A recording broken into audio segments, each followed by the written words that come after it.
Chapter 29, Cultivating the Chen Yuan Palm. About half an hour later, looking at the three brand new weapons displayed before him, Old Man was completely stunned. What appeared before him was a thick-backed broadsword, a black short sword, and a spearhead similar to the one Old Man had forged earlier. The black short sword and the spearhead looked decent, just barely passable. However, it was evident that the black short sword and the thick-backed broadsword were much better forged, and with the three weapons lined up together, one could clearly see the forger's skill rapidly improving. Among the three, the best one was the thick-backed broadsword. Even Old Man himself had to exclaim in admiration, because he simply couldn't forge such a seamless weapon. After examining the thick-backed broadsword repeatedly for a while, Old Man looked at Chen Yuan and exclaimed, "You little fellow, your technique is quite impressive. Now, we can arm 3 more hunting team members. That's just what I secretly learned from following you around since I was a child." Chen Yuan grinned. As soon as he said this, Old Man immediately broke into a smile. Just then, a commotion suddenly erupted at the entrance of the tribe, and muffled shouts of "they're back, they're here" could be heard from the cave entrance. Old Man and Chen Yuan exchanged glances, and both walked towards the cave entrance. As they approached, they indeed saw a 6-person hunting team surrounded by everyone, who were warmly asking about their situation. Compared to Chen Yuan and his group, these guys looked a bit disheveled, and some even seemed to be injured, but they were carrying a giant python over 5 meters long on their shoulders. The python was as thick as a water barrel, and even with 6 people carrying it, it still looked enormous, indicating how much effort these people had put into hunting this python. The faces of those few people were beaming with smiles, but the leader's smile was not as pronounced. After walking in, the group placed the python's corpse on the ground, and the leading captain walked up to the clan chief, bowing his head like a child who had made a mistake. "Clan chief, I'm sorry. This time we failed to find a suitable cave for the tribe to inhabit." "It's all right. You've already done very well. Besides, Mochi from 5th Squad has already found a suitable underground cave to live in. We were just waiting for you, so we set the relocation for tomorrow. Now that you're back, rest well and prepare to escort the tribe during the relocation tomorrow." Tu Shanhui said with a smile. "Really?" Old Mo and his team found a place. The captain's face lit up with joy as he searched through the crowd. Upon seeing Mochi, he quickly went up to him to ask questions. Meanwhile, the clan chief had already called the tribesmen forward to process the python. Python skin was a good material. It could be used to hold things, as a water bladder and so on. Python meat, after being roasted dry, could serve as rations, and it wouldn't be a problem to preserve it and take it to the new cave. A day passed just like that. That evening, the tribe members gathered together again, though the amount of food was noticeably less than last night, but everyone's enthusiasm remained high, because they were relocating tomorrow. Chen Yuan and his group also had roasted snake meat today, which was even more delicious than yesterday's paozi meat. Unfortunately, the amount each person received was not much, and they were only half full before it was gone. Clapping his hands, Chen Yuan stood up, ready to return to his cave to rest.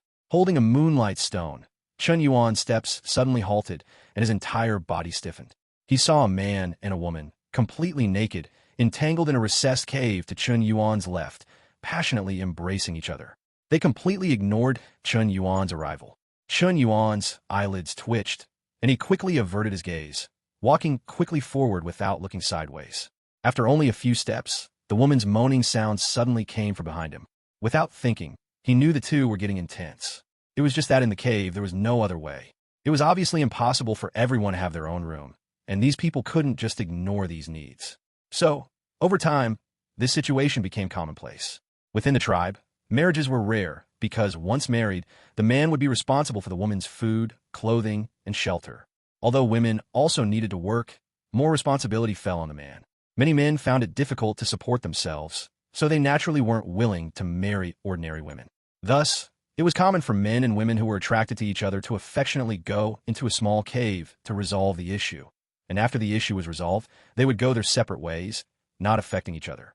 Of course, some conscientious individuals would occasionally, when they had surplus food, prioritize taking care of the woman they liked.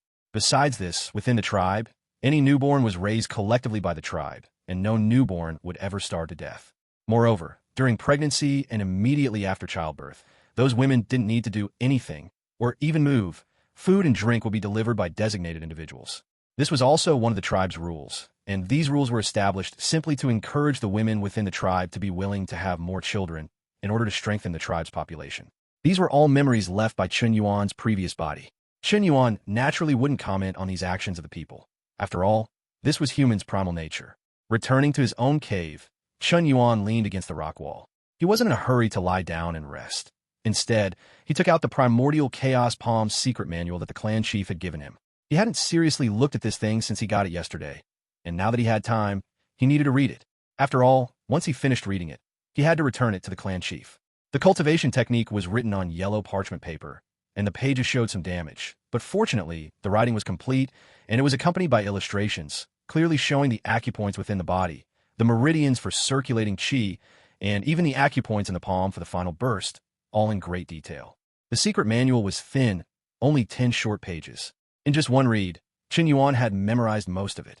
He then reviewed it once more, confirming that he had thoroughly memorized it, before placing the cultivation technique back into the stone box. He then sat cross-legged in the cave and began to try and circulate the qi within his body according to what was shown in the Primordial Chaos Palm. Fortunately, Chen Yuan was already at body tempering 9th level, only one step away from qi condensation. At this time, Chen Yuan already had qi within his body, making it much simpler for him to cultivate the Primordial Chaos Palm than for others. Following the instructions in the cultivation technique, Chen Yuan controlled the qi within his body, moving it little by little towards his left palm. Immediately, a sensation of heat gradually spread across his palm. Finally, when Chen Yuan felt the qi in his body reach a specific acupoint, he suddenly slammed his palm against a nearby rock wall. Bang! A muffled thud echoed, and some small stones fell from above. Other than that, there was nothing else.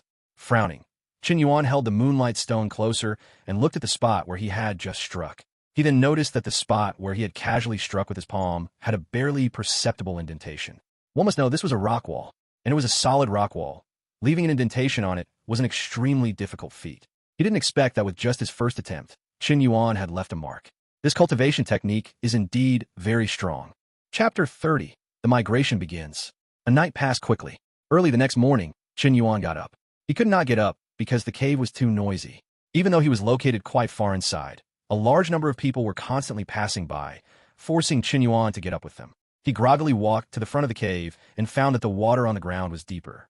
It had even reached above his ankles. The pond water was cool, but not bone-chilling. Chen Yuan walked to the edge of the pond, squatted down, cupped some water to wash his face, and then gargled with some pond water before walking towards the cave's entrance/exit. Because almost everyone had gathered there. At the cave's entrance/exit, there were more miscellaneous items haphazardly piled on the ground. There were people of all ages, and even 8 stretchers were laid on the ground, with 7 people who had lost their legs lying on them. One of them was Haisheng, whom Chen Yuan had treated earlier. Looking at him now, Haisheng's complexion was noticeably much rosier. He then looked at another stretcher, where a pregnant woman with a round belly lay quietly. However, Chen Yuan didn't look closely. He just glanced and then focused his attention on the clan chief standing nearby, then walked over. Beside the clan chief, in addition to Uncle Mo, there were 3 other burly men standing around. Even Wu Jian and others were not qualified to stand nearby. Chen Yuan remembered that the other 3 were members of other hunting teams. Looking at their positions now, they should be the captains of those other hunting teams. Upon seeing Chen Yuan, the clan chief smiled and waved at him. Chen Yuan walked over and greeted with a smile. "Clan chief, why are you all here? Are you about to depart?" "Yes, we are about to depart. Our tribe has too many people, so to ensure safety, we must first send Team 1 to scout ahead. We are currently determining who will go on the scouting mission." The clan chief nodded. Chen Yuan understood, but then tentatively asked, "Isn't there still one hunting team that hasn't returned? Are we not waiting for them?" "No, we're not waiting. I've left them a note, and they'll understand when they see it. Moreover, I'll leave markers for them along the way. If they can still return, they'll definitely find us by following the markers." "So that's how it is," Chen Yuan nodded. He looked at Uncle Mo and Wu Jian, among others, then tentatively asked, "How about you let me handle the scouting mission?" With the system as his reliance, Chen Yuan was absolutely the best candidate for scouting. To his surprise, the clan chief shook his head and said, "Your cultivation is the highest. It's not suitable for you to scout. There are too many old and weak in the team, and there must be an expert to protect them. Otherwise, if any sudden situation arises, there could be heavy casualties." Chen Yuan understood and stopped speaking. Soon, the clan chief selected the scouting personnel. Wu Jian would lead the team, taking Dun Zi, Yi Zhou, and one person from another hunting team to take the lead and scout for dangers ahead for the tribe. After Wu Jian and the others left, the clan chief waved again, gathering all the members of the hunting team. More than 20 people stood beside the clan chief, awaiting his instructions. At this moment, the clan chief uncovered a stone basin placed nearby. Immediately, a large pile of moonlight stones was revealed. Those who had seen the moonlight stones before were fine, but the few who had only returned yesterday and hadn't yet seen the moonlight stones were instantly astonished. They had never imagined that their tribe possessed so many moonlight stones. "All right, hunting team members, one per person, come up and take them yourselves," the clan chief called out. Immediately, the group of hunting team members became excited, each quickly stepping forward to pick up a moonlight stone. Only Chen Yuan remained standing still. "Oh, aren't you going to take one?" someone nearby asked. This person had some impression of Chen Yuan. He remembered that this young fellow should have been the last one to join the hunting team 2 days ago. These moonlight stones were found by him. He already has some, so we don't need to give him any. Uncle Mo chuckled nearby. Chen Yuan was a member of their 5th squad, so what Chen Yuan found was what they found. He spoke with particular pride at this moment. The few people nearby who didn't know the situation were indeed shocked and looked at Chen Yuan with incomprehension. No one could have imagined that this seemingly scrawny young fellow, as thin as a chick, could have found so many moonlight stones for the tribe. Soon, each hunting team member had taken one, and there were still more than 20 moonlight stones remaining in the stone basin. The clan chief looked at the team gathered in front of him and said in a deep voice, "Another 20 people." As soon as he said this, those ordinary tribesmen looked at each other, and finally, encouraged by the clan chief's gaze, people gradually walked out from the main group. These people stepped forward one by one, and the clan chief handed them a moonlight stone from the stone basin one by one. At the same time, he instructed, "You people must be interspersed throughout the entire team to provide lighting services for the whole team. Do you all understand?" "Yes." The group quickly agreed, then excitedly began to examine the moonlight stones in their hands. Chen Yuan, meanwhile, twitched the corner of his mouth slightly. It should be known that most of the people present were not wearing much clothing. Most only used woven leaves, grass roots, and similar items to cover important parts. Some parts within were even vaguely visible. This was true not only for men, but also for women. And at this moment, with a large number of moonlight stones, the entire tribe's crowd was instantly illuminated with every detail visible. Chen Yuan could clearly see large areas of many women's exposed bodies, and some of them, for reasons unknown, were completely bare-chested, making Chen Yuan's eyelids twitch. Fortunately, Chen Yuan's self-control was quite good. He only looked for a couple of seconds before averting his gaze, no longer looking at these people, and instead turned to look at the clan chief and others, waiting. And the clan chief and others stood calmly in place, waiting silently. Finally, after about half an hour, the clan chief suddenly waved his hand and said, "Everyone prepare, depart." As soon as this was said, the people in the tribe quickly got up one after another, walked to the edge of the cave, and began to carry things. Regardless of gender, even children of 7 or 8 years old, almost everyone carried a large pile of items, either on their back, shoulder, or in their hands. Even Chen Yuan carried a large bundle, which contained some furs and the fur mat the clan chief had given him earlier. Chen Yuan wanted to put the items into his system backpack, but if he didn't carry anything and then suddenly produced items, it would be difficult to explain. Seeing everyone pick up their belongings, Uncle Mo drew his mountain-cleaving axe and, taking the lead, entered the cave passage, beginning to guide the way. Immediately after, some tribesmen followed with their belongings. After about 7 or 8 people had passed, another hunting team member followed with a weapon. In this way, more than 20 hunting team members were interspersed throughout the entire team of over 100 people. The clan chief, as well as the stretchers being carried, walked in the middle of the team. Chen Yuan, on the other hand, walked at the very end of the team. He needed to guard the rear. If a crisis truly appeared from behind, he would need to fully step up. Over 100 people poured into the muddy passage, beginning to move forward slowly. Fortunately, although there were many people, everyone was silent. Even the children dared not speak. Only the rustling sound of footsteps on the ground continuously echoed. Chapter 31: Black-tailed Scorpion. As the team continued to advance, Chen Yuan's expression gradually grew serious. At this moment, they truly had no retreat. Once they encountered danger, these hundreds of people would be living targets. If they couldn't resolve the crisis in time, there could be heavy casualties, and it was even possible for the tribe to be wiped out. Following behind the team, Chen Yuan kept an eye on the changes in the front while constantly paying attention to the system's notifications. Chen Yuan had never wished more than now for the system to not issue any notifications. Once the system issued a notification, the trouble could be immense. Fortunately, the system remained silent the entire way, and the team didn't encounter any dangers. Everything went so smoothly that Chen Yuan even thought they might reach their new living place safely this way. However, after the team had traveled for nearly a day, Chen Yuan, who had been silent, suddenly changed his expression. Ding! System notification. 1,000 meters above, a 10-meter-long 1,000-foot centipede has been found. Dig it up, and you might get a full meal. System notification. 1,000 meters ahead, a black-tailed scorpion is wandering. If you don't want the tribesmen to be harmed, please avoid it as soon as possible. The system's notification arrived as expected. Fortunately, things weren't too bad. The 1,000-foot centipede 1,000 meters above shouldn't be able to come down for now, so the system's notification was pretty useless. But ahead, there was actually a black-tailed scorpion wandering, and Wu Jian and the others who went ahead to scout hadn't reported back. This made Chen Yuan frown slightly. Should they take a detour? If such a long team took a detour, who knew where they would end up? If something went wrong on the way, it wouldn't be as simple as just one black-tailed scorpion. After thinking for a moment, Chen Yuan took a few quick steps forward, called a hunting team member who was interspersed within the team to the very back, and temporarily had him stand guard his place. He, on the other hand, quickened his pace and rapidly headed towards the center of the team. Soon he saw the clan chief, Tu Shanhuai, in the center of the team, looking serious. At this moment, Tu Shanhuai was more nervous than anyone else. When he saw Chen Yuan, his eyelids twitched wildly, and he was about to speak directly. Unexpectedly, Chen Yuan was the first to lower his voice and say, "Clan chief, I feel something is wrong ahead. I'll go check it out first." All right, Tu Shanhuai nodded. He still trusted Chen Yuan quite a bit. Mo Chi had already told him about Chen Yuan using his intuition to avoid danger for the team. Now, he only hoped Chen Yuan's intuition was still effective. Chen Yuan was very fast.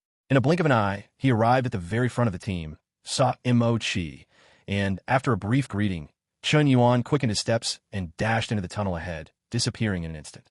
Fortunately, this passage was a straight shot. Chen Yuan pushed his speed to the limit, quickly flying forward. He needed to resolve the danger ahead before the main force arrived. Just then, Chen Yuan, who was rapidly flying forward, suddenly stopped, his green-peaked sword unsheathed, his eyes vigilantly looking ahead. Because something was rapidly approaching from ahead. The package on his body had already been directly stored in the system backpack as soon as the system issued the notification. As for whether the clan chief and others would notice something was amiss, in such a dangerous situation, they wouldn't pay attention to whether Chen Yuan's hand was missing a package or not. Da-da! Urgent footsteps sounded, followed by a point of light appearing from the end of the distant passage. Seeing the light, Chen Yuan immediately breathed a sigh of relief and quickly walked a few steps forward to meet it. Soon, the light approached, and through the light, it could be seen that behind it was Yi Zhou, a member of Chen Yuan's hunting fifth squad. When this guy saw Chen Yuan, he was overjoyed and eagerly said, "Xiao Yuan, hurry, go help Wu Jian and the others. They've encountered a scorpion over 3 meters long." It was indeed a scorpion. "You go back and inform the clan chief and the others. I'll go ahead and check it out first." Dropping the words, Chen Yuan instantly pushed his speed to the limit, disappearing in a flash.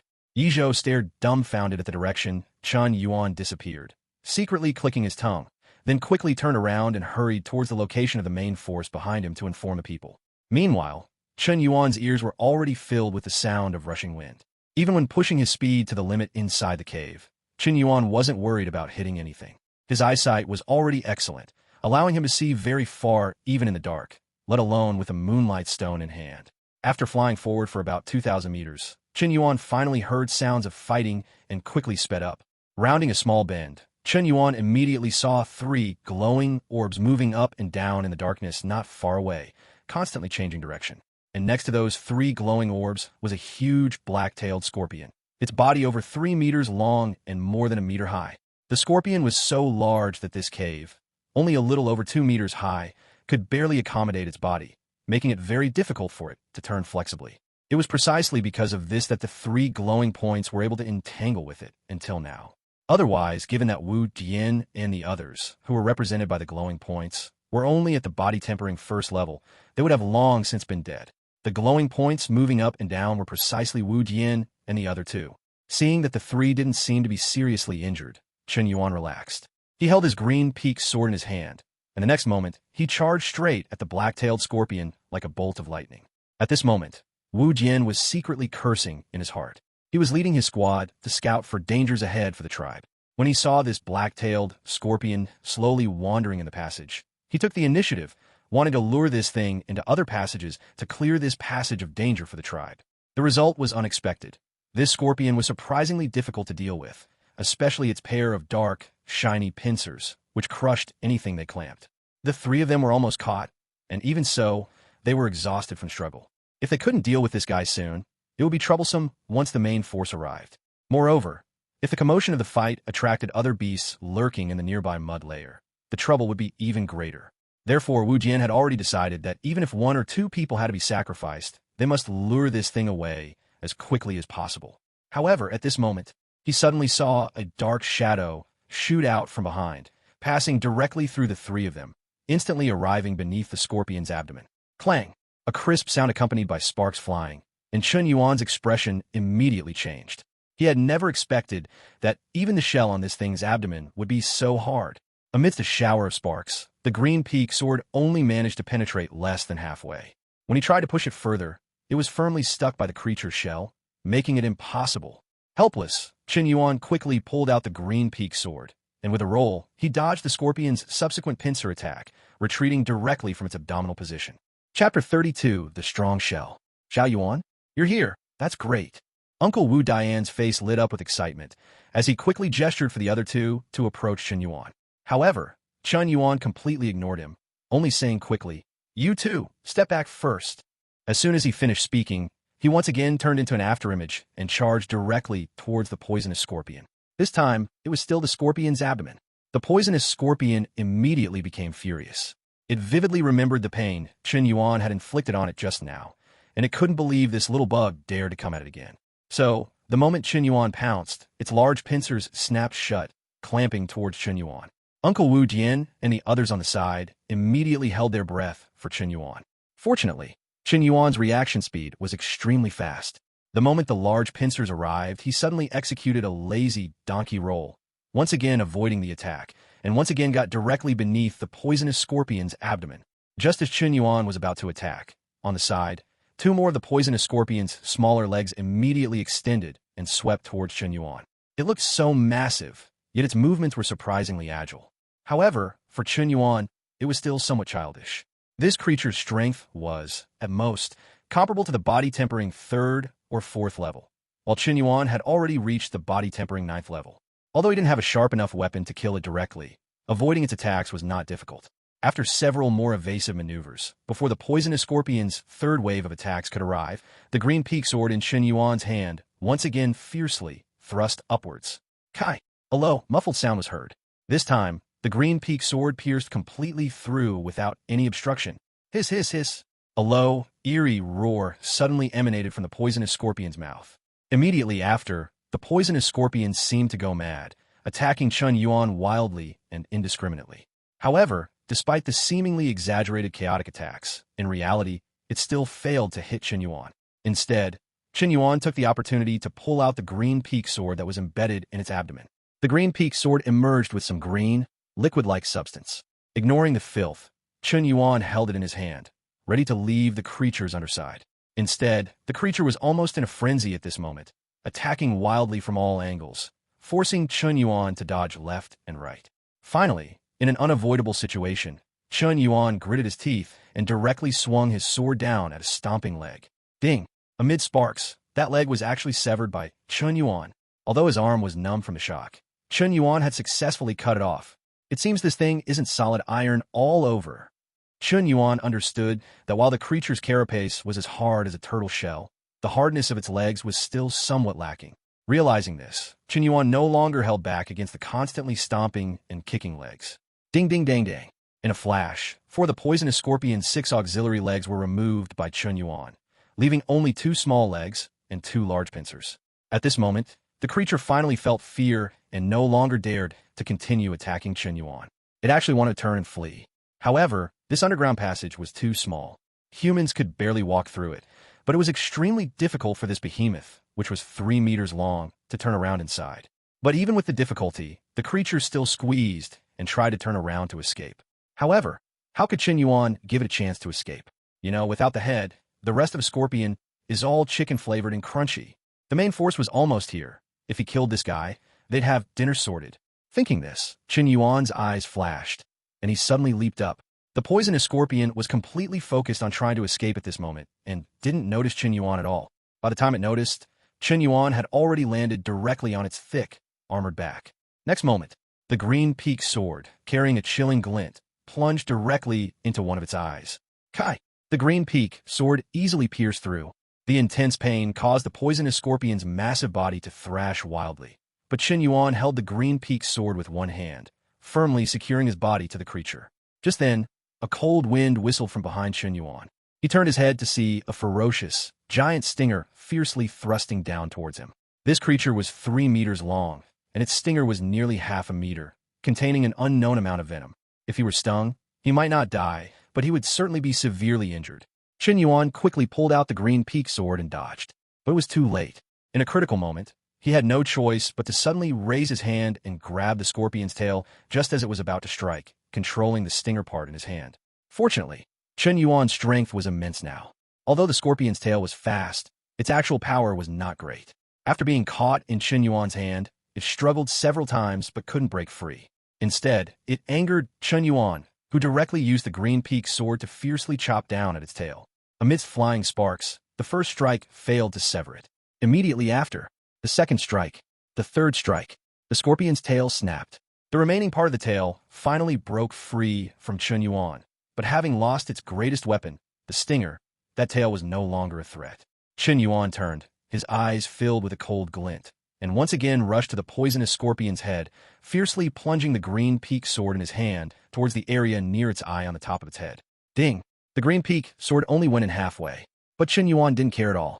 Instead, he stood up and stomped down hard with his foot. That's right. He directly stomped on the hilt of the green peak sword.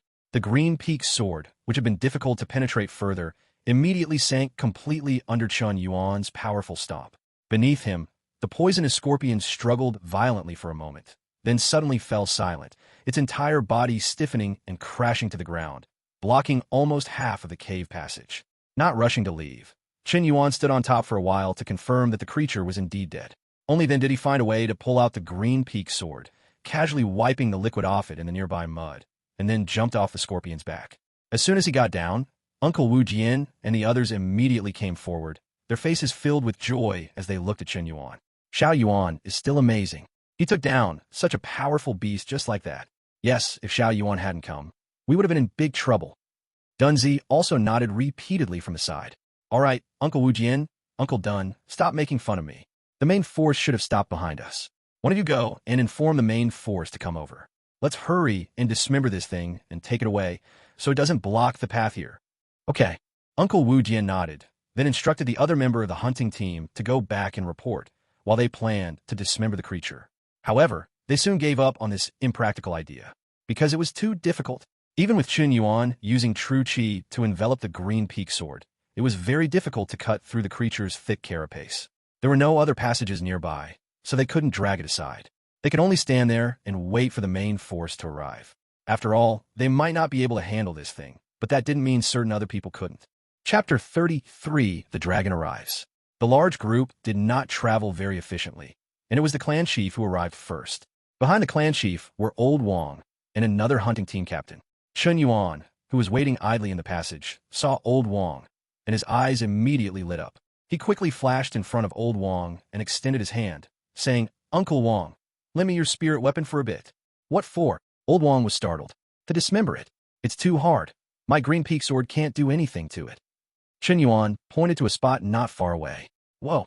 Only then did the clan chief, Old Wang, and the others notice that in the passage, a ferocious giant scorpion, completely black and emitting a faint cold light under the moonlight stone, lay quietly, completely blocking the path ahead. Without a word, Old Wang immediately took out the broken blade from his huai. As he handed it to Chen Yuan, he cautioned, Be careful, don't break it. Got it. Chen Yuan replied with a smile, taking 3 steps in 2, and returned to the side of the black-tailed poisonous scorpion. Chen Yuan, holding the broken blade in his right hand, circled the base of the giant scorpion's large pincer, and the incredibly sturdy pincer immediately snapped off. It really works. He praised it in his heart, and immediately used the same method to remove the other large pincer. Next were several compound legs. Although most of these compound legs had been cut off by Chen Yuan, the remaining ones were still as long as an adult's arm, and one piece would probably be enough for an adult to eat for a day. After Chen Yuan dismembered them, he casually threw them on the ground, while Wu Jian and Dun Zi quickly picked them up and organized them. Soon, a giant scorpion, 3 meters long, was directly turned into 10 piles of meat mountains of roughly similar size and weight, stacked together. Not long after this was done, the large group behind also caught up. Just in time, the clan chief selected more than a dozen strong and healthy individuals to come up and pack these items away. On the ground, apart from some juice, nothing was left. And those tribesmen who were called out to help were not unhappy at all. Instead, their faces were filled with excitement and thrill. Dinner was settled. Wu Jian and the others continued to explore forward, while Chen Yuan remained in place, silently observing the entire team situation. Soon, the clan chief and others also returned to the team, leaving only Chen Yuan still at the very rear of the team. Even after the front team had walked nearly 100 meters, Chen Yuan remained at the location of the previous battle. He looked around, ensuring there was indeed no movement, then quickly caught up with the team, following at the rear, continuously moving forward. There were too many people in the team, and finding a place to rest was impractical. At most, they would stop to rest a few times only when they were truly too tired to walk. Thus, the team stopped and started, having rested an unknown number of times. Chen Yuan finally felt that the surroundings were somewhat familiar. However, at this moment, the system's prompt suddenly sounded. Ding! Detecting a 100-meter arch-dragon rapidly approaching 3,000 meters behind. If you don't want to be hunted, find a place to hide as soon as possible. Arch-dragon. Chen Yuan's face instantly changed. This thing had always been the most feared by the tribe people. Although Chen Yuan had never seen it firsthand, just for what the clan chief and others said, and the tragic state of Hai Sheng and others, he could tell how terrifying this creature truly was. He just didn't expect to encounter an arch-dragon here. If he were alone, he could naturally hide whenever he wanted, but how could he hide now? Looking at the long line ahead, Chen Yuan was momentarily stunned, but he quickly reacted, no longer bothering to keep his voice down, and shouted urgently, "Run! A arch-dragon is coming! Everyone ahead, quick, hurry, and run!" Chen Yuan's voice was very loud, extremely loud, coupled with the inherent quietness of the cave. Almost instantly, even Mo Chi at the very front of the team heard Chen Yuan's roar. Upon hearing Chen Yuan say that an arch-dragon was coming, almost everyone's faces changed, especially those ordinary people in the team, who instantly panicked, and the entire team almost immediately fell into chaos. Fortunately, at the critical moment, the clan chief stepped forward. The clan chief's powerful voice boomed. "Everyone, immediately follow Captain Mo Chi and run forward, quick! Take care of the injured and pregnant women. Unless absolutely necessary, no clan member must be abandoned." Ahead, Mo Chi had already started calling everyone to follow, and the team's speed instantly increased significantly. However, relatively speaking, the speed was still a bit too slow.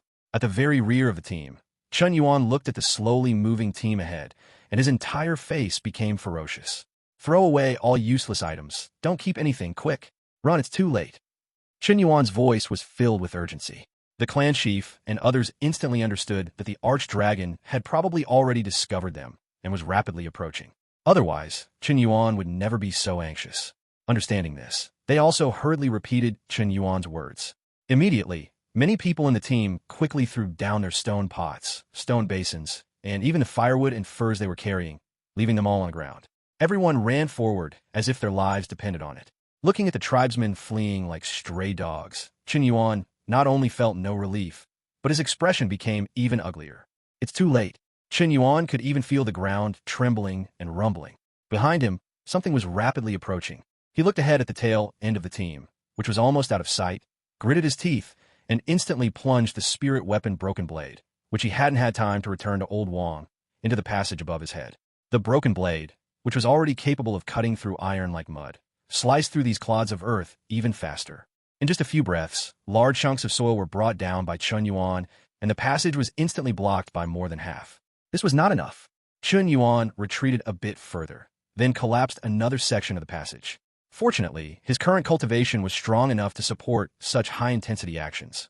Otherwise, for an ordinary person, it would probably be too late. Even so, Chen Yuan's heart did not relax at all. Because all around was soil, it was impossible to stop that thing from coming. Collapsing those sections was merely to delay some time. It wouldn't be long before that thing would dig through the passage and rush over. After all, even the passage they were currently walking through was dug out by archdragons. After successively collapsing 6 sections, Chen Yuan also quickly flashed and chased after the team. The team was now out of sight, but Chen Yuan was certain that the team hadn't run very far. At his current speed, he could probably catch up within a minute. Chapter 34 Buying Time. After running several hundred meters forward, Chen Yuan suddenly heard a rumbling sound from behind him. It was as if something had crashed into the pile of earth he had caused to collapse. Chen Yuan's expression grew even more solemn. He was about to continue flying forward, but unexpectedly, not long after he started, another rumbling sound came from behind him. Immediately following that, Chen Yuan saw a gigantic, grotesque maw emerge from behind the earth pile, and the soil was instantly devoured by that monstrous maw. The passage was clearly 2 meters high and 2 meters wide, but when the maw opened, it seemed even larger than the passage itself. Judging by its appearance, let alone a human, even if that black-tailed poison scorpion were still alive, it would probably be swallowed in one bite. No wonder the tribesmen were so afraid of this thing. Even Chen Yuan, upon seeing this grotesque maw, was very flustered, let alone ordinary people. If just its mouth was this big, how enormous must its body be? No wonder the system specifically noted it as a 100-meter arched dragon and directly told him to run. Chen Yuan estimated that he probably had no hope of taking down this thing. And even if he did, it certainly wouldn't be down here. He could only escape. Thinking this, Chen Yuan turned and quickly chased after the group ahead. Behind him, the grotesque maw passed through 6 collapsed earth passages one after another, then suddenly paused. The monstrous mouth suddenly licked something in the surrounding passage. Then it accelerated, twisting its body, and quickly pursued Chen Yuan ahead. All of this was caught by the corner of Chen Yuan's eye, and in a flash of lightning, a bold plan suddenly surged into his mind. In the dark passage, Chen Yuan held the moonlight stone and ran frantically forward. After about 3 minutes, Chen Yuan saw the situation at the end of the group. A group of people were running rapidly forward. Without time to speak, Chen Yuan directly flashed past these people, instantly overtaking them, and rushed straight to the very front of the group. What's happening? Did Chen Yuan run off first? At the very rear of the group, some tribesmen panicked when they saw Chen Yuan leaving them behind and running. Especially upon hearing the rumbling sound from behind, they screamed in fright, and many even cried amidst the commotion.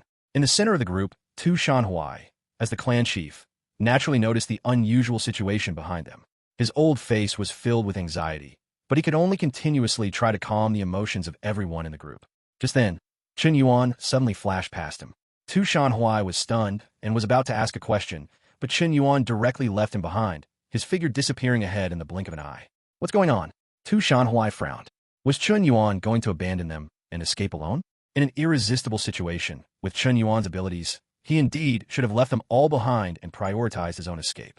However, Chen Yuan did it too decisively, not even greeting him, the clan chief. Just as Tu Shanhuai's face was grim and somewhat anxious, Chen Yuan, who had already rushed to the very front of the group, suddenly turned back, returning to the very rear of the group. However, unlike before, this time, Chen Yuan was carrying a massive mountain of meat in his arms.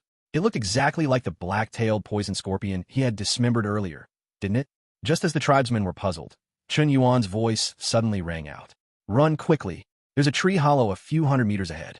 Go in and hide first, quick. The numerous tribesmen watched as Chen Yuan's figure disappeared again into the very rear of the group, rushing back towards the dark direction from which the rumbling sound came. Their expressions immediately became complex. Tu Shanhuai, in particular, was filled with shame, ashamed of his earlier suspicion that Chen Yuan intended to flee. But now is not the time for sentimentality. Tu Shanhuai raised his voice and suddenly declared, "Everyone, faster! Just a few more 100 meters, and we'll be safe." Hearing that salvation was only a few 100 meters away, many tribesmen's faces showed excitement, eagerness, and the hope of surviving a great calamity. Their speed indeed increased by a few points. On the other side, Chen Yuan, who was going in the opposite direction, naturally didn't have time to pay attention to what the tribesmen were thinking. At this moment, he only wanted to be faster, even faster. Preferably, he wanted to see the archdragon before it caught up to the tribesmen.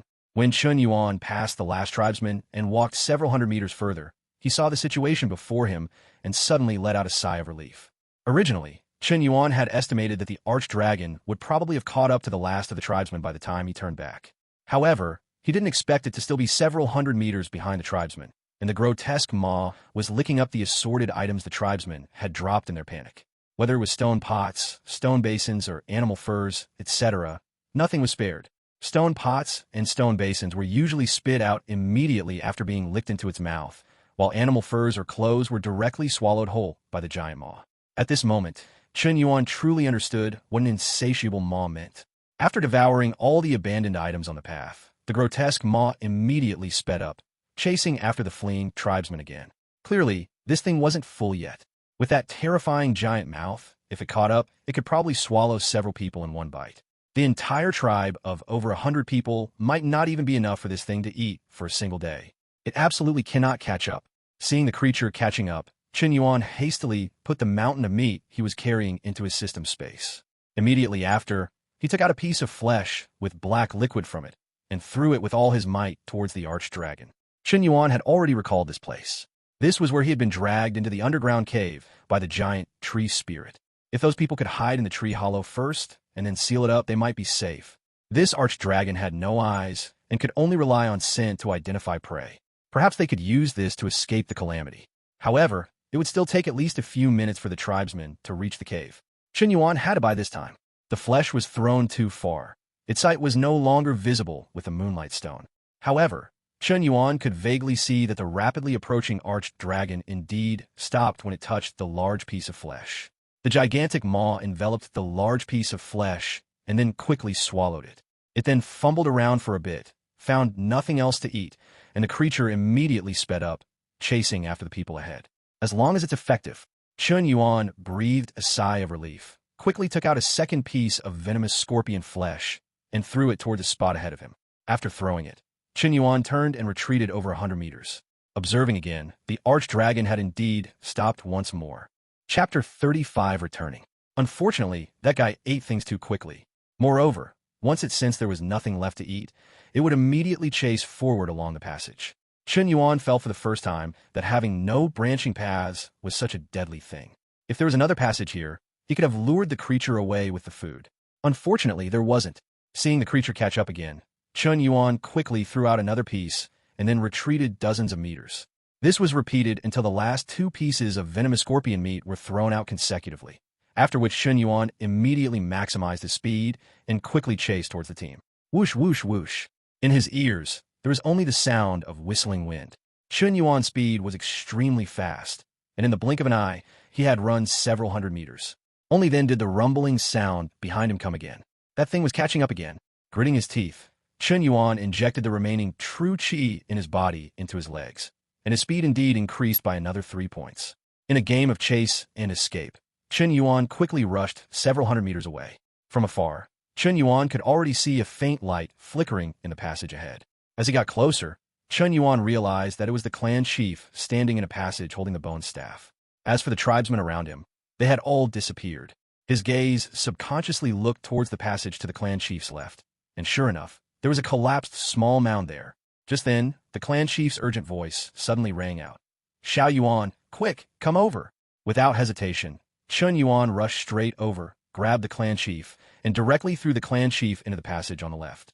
After throwing him down, Chen Yuan himself also quickly burrowed down. While burrowing down, the spirit weapon broken blade in his hand quickly scraped the soil of the passage above his head. It wasn't until Chen Yuan fell from the passage into the underground cave that a shower of soil fell from above.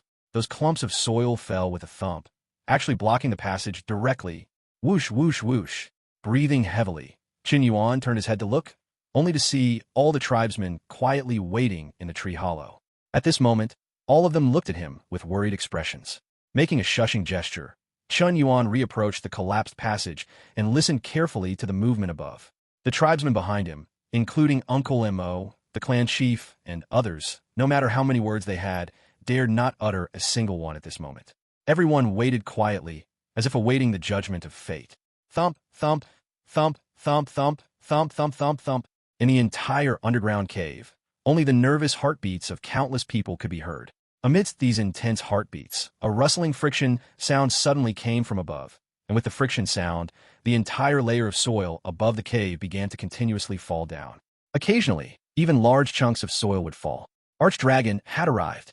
Everyone subconsciously stopped breathing, afraid that their breathing would attract the archdragon. This feeling was extremely tense. Even Chen Yuan's palms were sweating a lot. Rumble. The earth trembled even more violently. Everyone knew that the archdragon was right above them at this moment.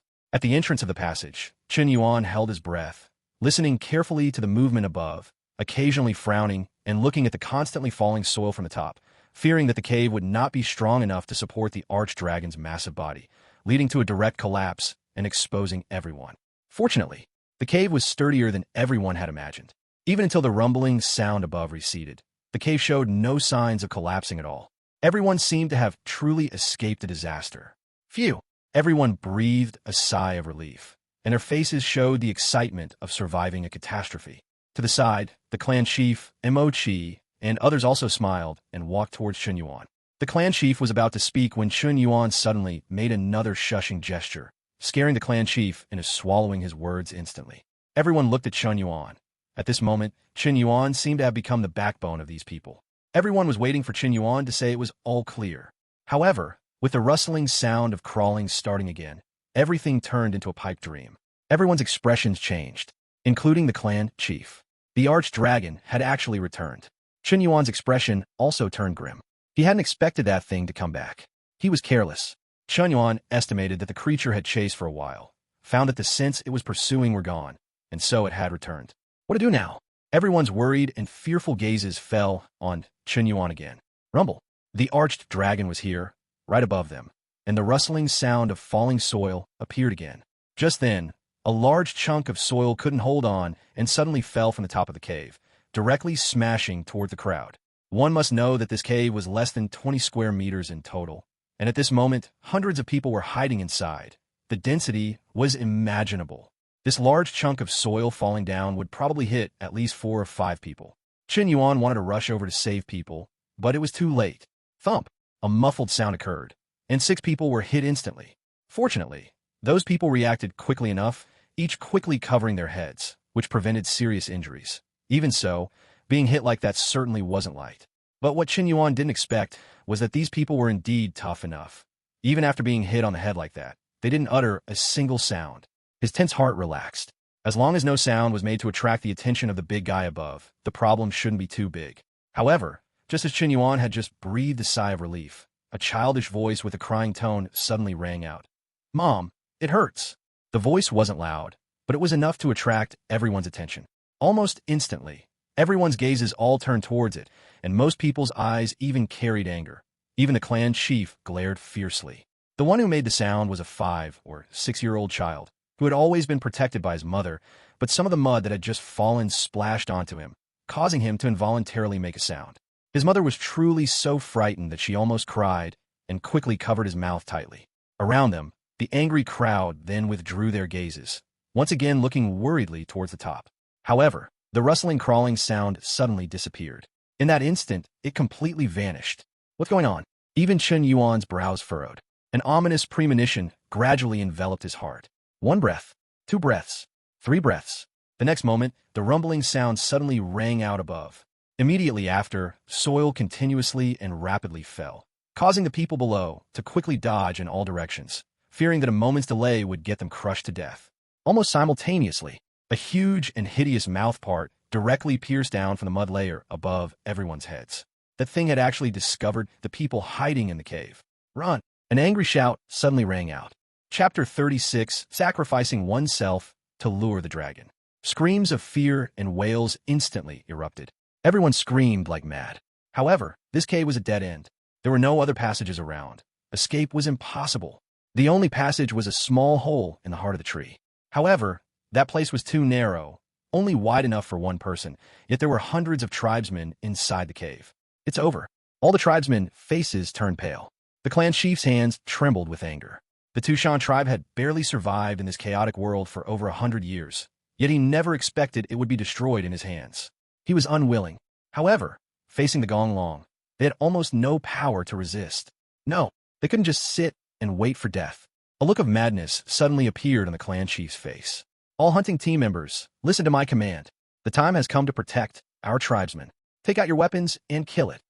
Yes, all the hunting team members simultaneously drew their weapons and quickly rushed towards the broken passage, fearlessly charging at the ferocious maw. Just then, Chen Yuan, who had been quietly observing, suddenly raised an eyebrow. He had discovered a problem. This underground cave had originally been constructed by the tree spirit using its roots and vines. And that tree spirit had an abundance of vines and roots.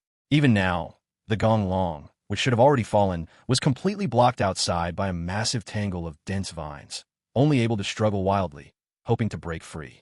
But there were too many vines.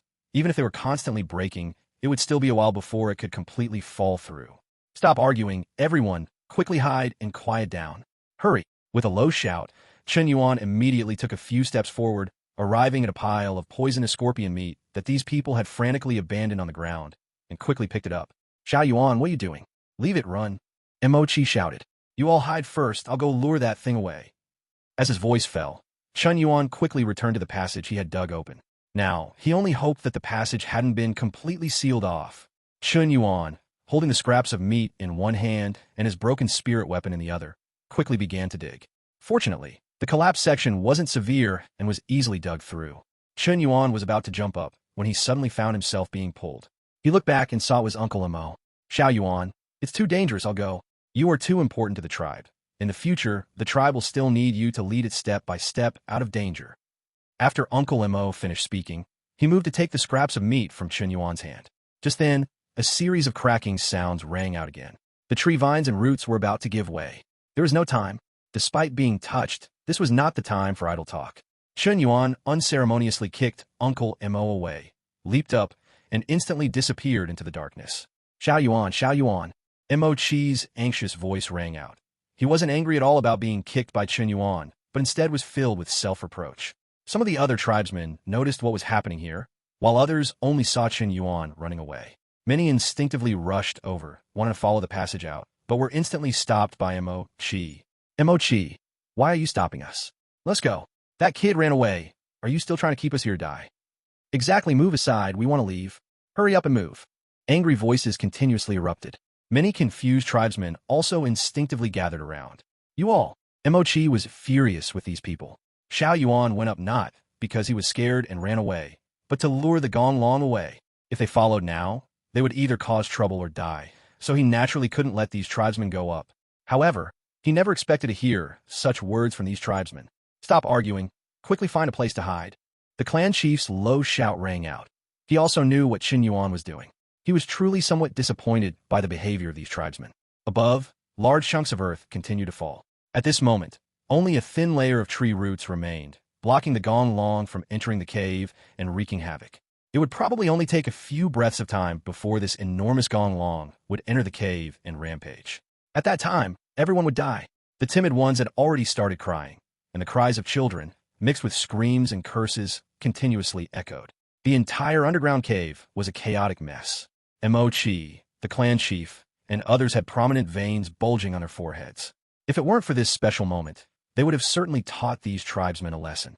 Just as the clan chief was about to say something, above their heads, the Gong Long, which was frantically twisting and struggling, suddenly let out a painful roar. The disturbed tribesmen all instantly looked up, staring intently at the colossal Gong Long. The next moment, to everyone's disbelief, the Gong Long actually gave up on continuing to burrow into the cave. Instead, it directly turned around and burrowed out of the cave. Accompanied by a rumbling sound, the Gong Long seemed to have left. Inside the cave, the group of people who had narrowly escaped death were still in a daze. But the clan chief understood that this was a glimmer of hope Chen Yuan had bought for everyone with his life. He immediately gave the order without hesitation, telling everyone to quickly follow the passage that the Gong Long had burrowed through. Under Mo Chi's leadership, they quickly ran towards the new gathering place they had previously discovered. As long as they could reach the new gathering place, with the stone cave blocking the way, they wouldn't have to worry about the Gong Long's attack. Unlike the tribesmen who were rushing on their way, Chen Yuan's situation was much more thrilling. After exiting the cave entrance, Chen Yuan discovered that the area above had been completely churned up by the Gong Long's massive body, creating a huge open space dozens of meters high. It was precisely because of this that he saw the full, enormous appearance of the Gong Long for the first time. It was in fact a gigantic, soft-bodied animal, entirely pink. An animal name subconsciously appeared in Chen Yuan's mind. An earthworm. That's right. Chen Yuan had wondered what this Gong Long was, but now seeing its full form, he realized it was actually a gigantic earthworm over 100 meters long. After seeing its full appearance, Chen Yuan dared not hesitate. The situation was urgent. If this thing really entered the cave, then whatever he did would be too late. There was no one around. So Chen Yuan unhesitatingly put all the poisonous scorpion meat he was holding into his system space. Immediately after, he also put away the spirit weapon, and in its place, the green peak sword appeared in his hand. Seeing the Gong Long happily burrowing through the passage, completely oblivious to him behind it, Chen Yuan no longer hesitated. He suddenly flashed, rapidly charging towards its huge and grotesque body. The Gonglong was simply too big, so big that even if Chen Yuan stood directly on its back, he wasn't worried about falling off at all. It was just that the Gonglong's tail was constantly swaying, making it difficult to maintain a stable footing. But Chen Yuan didn't plan to stay up there indefinitely either. Glancing back, Chen Yuan no longer hesitated, and the green peak sword in his hand fiercely stabbed down. There was no imagined resistance. The green peak sword instantly pierced into the Gonglong's body. Worried that the damage wouldn't be enough to draw its aggro, Chen Yuan directly slid down the Gonglong's body. As he slid down, the green peak sword in Chen Yuan's hand was also dragged along, directly cutting a huge wound nearly 2 meters long on the Gonglong's surface, along its tail. Almost half of the Gonglong's body was nearly cut in two by Chen Yuan. Foul yellow discharge instantly gushed out. Fortunately, Chen Yuan reacted quickly, retreating frantically the moment he landed. Sure enough, with such a severe injury to its tail, the Gonglong immediately stopped bothering to continue burrowing into the cave. It directly turned its body and charged towards Chen Yuan, who was by its tail. Not just its head, but at this end, which Chen Yuan had always thought was its tail, a huge mouth also opened. Its ferocious maw unhesitatingly bit towards Chen Yuan. However, the huge maw that Chen Yuan had cut open at the other end, its mouth only opened halfway before it could no longer open further. Even so, Chen Yuan still dared not underestimate it, and quickly retreated. Chen Yuan, who was being chased, was naturally not going to just run away without fighting back. He turned around and used his green peak sword to cut at the Gonglong's body while running away. He wanted to make it bleed more.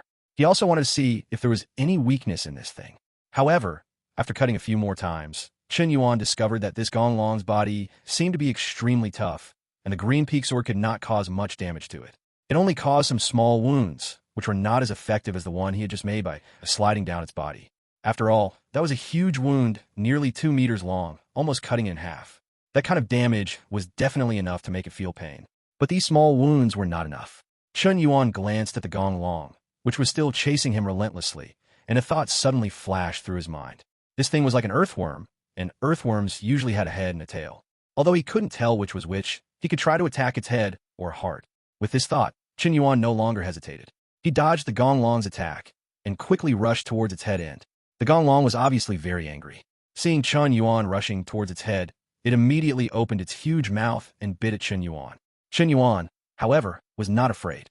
He held the green peak sword tightly and directly stabbed into the Gonglong's mouth. The green peak sword directly pierced through the Gonglong's mouth, and then Chen Yuan quickly pulled it out. Roar! The Gonglong let out a painful roar, and its huge body thrashed wildly. Chen Yuan took advantage of this opportunity to quickly retreat, observing the Gonglong's reaction. He found that after being stabbed in the mouth, the Gonglong's movements became a bit sluggish, and its attacks were not as fierce as before. It seems I found its weakness. Chen Yuan's eyes lit up. He no longer hesitated and once again rushed towards the Gonglong's head end, aiming for its mouth. This time, he didn't just stab it. Instead, he jumped onto its head and then, holding the green peak sword with both hands, he forcefully plunged it into the Gonglong's mouth, twisting it vigorously. Boom! The Gonglong's huge body thrashed even more violently, and it let out a series of painful roars. Chen Yuan, however, did not let go. He held onto the green peak sword and continued to twist it, trying to cause as much damage as possible. Finally, after a few seconds, Chen Yuan felt a strong resistance from the green peak sword, as if it had hit something hard. He immediately pulled out the green peak sword and jumped off the Gonglong's head. Boom! The Gonglong's huge body suddenly stopped thrashing and then slowly collapsed to the ground, no longer moving. It was dead. Chen Yuan breathed a sigh of relief. He had finally killed this huge monster. He looked at the Gonglong's huge body, which was now lying motionless on the ground, and couldn't help but feel a sense of accomplishment. This was the first time he had killed such a huge monster by himself. However, he didn't have time to celebrate. He still needed to deal with the aftermath. He looked at the huge hole that the Gonglong had made, and then at the poisonous scorpion meat that he had just put into his system space. He still had to go back and check on the tribesmen. He hoped they had already safely reached the new gathering place. With this thought, Chen Yuan quickly turned around and rushed back towards the cave entrance. Chapter 37, A Bold Decision. Rumble. Terrifying sounds continuously emerged, and soil constantly fell from the dirt layer above his head. Chen Yuan was very worried that if this underground space collapsed and buried him, he would be finished. Fortunately, the space did not collapse even after Chen Yuan lured the Gonglong several hundred meters away. Chen Yuan's speed was extremely fast, and the Gong Long couldn't catch up at all. Seeing that it had chased for several hundred meters without catching up, the Gong Long suddenly gave up pursuing Chen Yuan and turned to return to the tree hole. Chen Yuan's eyelids twitched wildly. How could he let this thing go back just like that? Without thinking, Chen Yuan immediately stopped his frantic retreat and instead charged towards the Gong Long. Although the Gong Long was enormous, its intelligence was actually quite low, almost non-existent. After deciding to turn back, it truly ignored Chen Yuan and focused solely on returning to the location where it had detected a strong scent. As a result, when Chen Yuan jumped onto its body, this massive creature didn't even notice. Seeing that the creature was about to reach the cave entrance, Chen Yuan could even vaguely hear the voices of the clan chiefs. Chen Yuan knew he couldn't hesitate any longer. He looked at the wound on its tail, gritted his teeth, and plunged his green, peaked sword in again. This time it was the wound on the other side. The next moment, the same scene unfolded. Chen Yuan once again slid down the Gong Long's body, his green peaked sword carving another large, hideous gash on the other side of its body. Suddenly, only less than a foot of the Gong Long's massive, 2-meter-thick body remained connected. And in the next second, with the Gong Long's violent tail-whipping motion, that part of its body was completely flung off. The massive tail of this Gong Long was actually entirely severed by Chen Yuan from about 3 meters from its end. The intense pain instantly drove the huge creature into a frenzy. Its thick tail began to thrash wildly, and various yellowish, unknown liquids continuously splattered from the severed end. Fortunately, Chen Yuan had run far away as soon as he slid down, so he was not affected. Rumble. Sounds like the sky collapsing and earth rending continuously echoed. The 100-meter-long body of the Gong Long went berserk at this moment. Large chunks of earth continuously collapsed from above, and finally, amidst a series of rumbling sounds, the entire Gong Long was completely buried by a massive amount of dirt. The passage had collapsed. On this side of the passage, Chen Yuan's expression remained solemn, but he subtly shifted his foot back a step, ready to escape at any moment. The reason he risked his life to lure the dragon was naturally not because Chen Yuan wanted to die, nor because Chen Yuan felt he could sacrifice everything for the tribe. It was because Chen Yuan was confident he could survive, and he was 100% sure. From the previous conversation with the clan chief and others, Chen Yuan knew that although the Gong Long was difficult to kill and very troublesome, its speed was not actually fast. Even a martial artist who had just entered body tempering could escape with good luck. Of course, if it were an ordinary person, they would most likely not escape. And Chen Yuan, as a body tempering 9th-level martial artist, couldn't kill it, but it also couldn't catch up to him. However, Chen Yuan didn't expect that, while planning his escape, he would witness the Gong Long burying itself alive. Just as Chen Yuan was holding his breath and staring at the collapsed area, he suddenly heard a rustling friction sound. Immediately after, the collapsed area suddenly bulged rapidly. The next moment, a hideous, huge mouthpart burst out from within. The Gong Long reappeared, and it charged straight for Chen Yuan. The mouthpart rushed forward for about 3 meters, and then another bulge appeared not far away, from which another hideous mouthpart emerged. The less than 3-meter-long tail that Chen Yuan had severed was not dead either, and it seemed to have transformed into a new Gong Long. Chen Yuan's scalp instantly tingled. No wonder this creature had such poor defense, yet it terrified the tribesmen so much. It turned out that this creature almost possessed an immortal body. In this aspect, it was exactly like an earthworm. Chen Yuan became increasingly certain that this creature must be an earthworm. But why and how could a tiny ant-like earthworm grow to such an enormous size? The situation at hand no longer allowed Chen Yuan to ponder further. After the 2 hideous mouthparts emerged from the collapsed dirt layer, they frantically chased in Chen Yuan's direction. This time, they truly seemed to be fighting for their lives. Run! Without any hesitation, Chen Yuan quickly turned and rushed out into the passage behind him. Having learned from the previous experience, Chen Yuan's speed was much slower this time. He kept about 100 meters ahead of the Gong Long, and occasionally even deliberately threw a piece of poisonous scorpion meat for the creature to eat, intentionally luring it to continue chasing him. After luring the creature for over 3,000 meters in one go, Chen Yuan finally discovered another passage. Without hesitation, Chen Yuan immediately turned into it. Worried that the creature might not follow, Chen Yuan waited at the passage entrance until the creature was less than 10 meters away from him before he rushed in. Rumble. Listening to the continuous roars behind him and looking back at the huge, hideous mouthparts constantly opening and closing, trying to bite him, Chen Yuan had never felt such a thrill. Ding! A 20-meter-long, 1,000-foot centipede has been detected 3,000 meters ahead. Host, please avoid it as soon as possible. The system's prompt suddenly rang out, causing Chen Yuan, who was focused on fleeing forward, to abruptly halt. His expression instantly became grave. Ahead, there was actually a 20-meter-long, 1,000-foot centipede, which Chen Yuan had not expected. Fortunately, he had the system's prompt. If he hadn't, and he had blindly run into it, with the centipede in front and the gonglong behind, he probably wouldn't even know how he died. 3,000 meters, there was still time, but the time left for him was running out. He gritted his teeth and ran for another few hundred meters, still unable to see any other fork in the road. Chen Yuan's face truly became grim. There are no forks. This meant he would have to face both creatures simultaneously. Should he continue running forward and face both creatures at once, or turn back and take down this almost unkillable gonglong? Gritting his teeth, Chen Yuan continued to run for several hundred more meters. In a flash, only less than 2,000 meters of the 3,000-meter distance remained. What to do? What should he do now? Chen Yuan repeatedly asked himself in his heart. Under the tension, Chen Yuan's heartbeat quickened considerably. He ran a bit further, and the distance to the 1,000-foot centipede was now less than 1,000 meters. Chen Yuan knew he couldn't hesitate any longer. He looked back at the gonglong, which was still frantically chasing him, and a bold decision suddenly formed in his mind. Chapter 38: Two Beasts Fight. Turning around, Chen Yuan unhesitatingly rushed back towards Gonglong.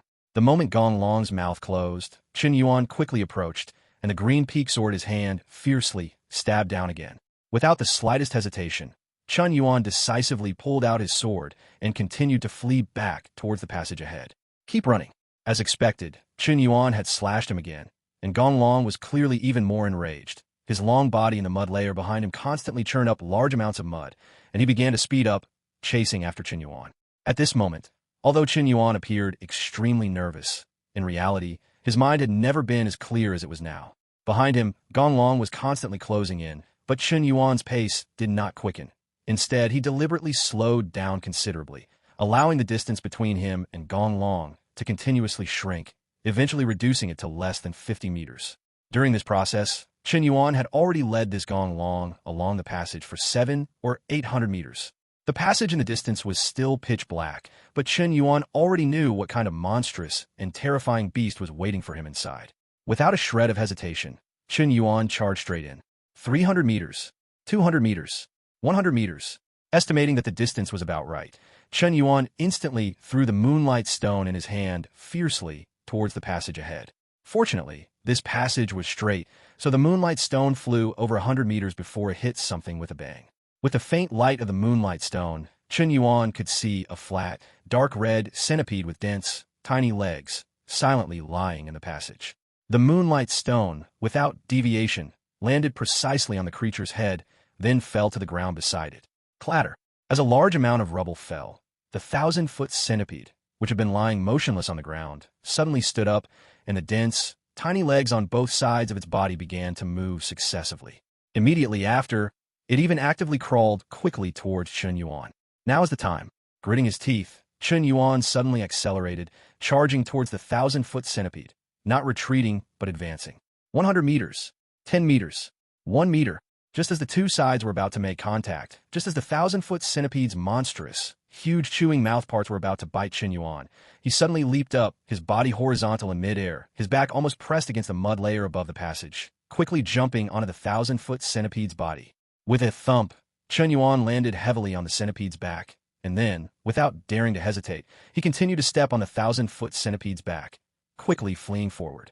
Fortunately, this centipede was not tall. Even when it crawled, the 2-meter-high mud passage was enough for Chen Yuan to run upright.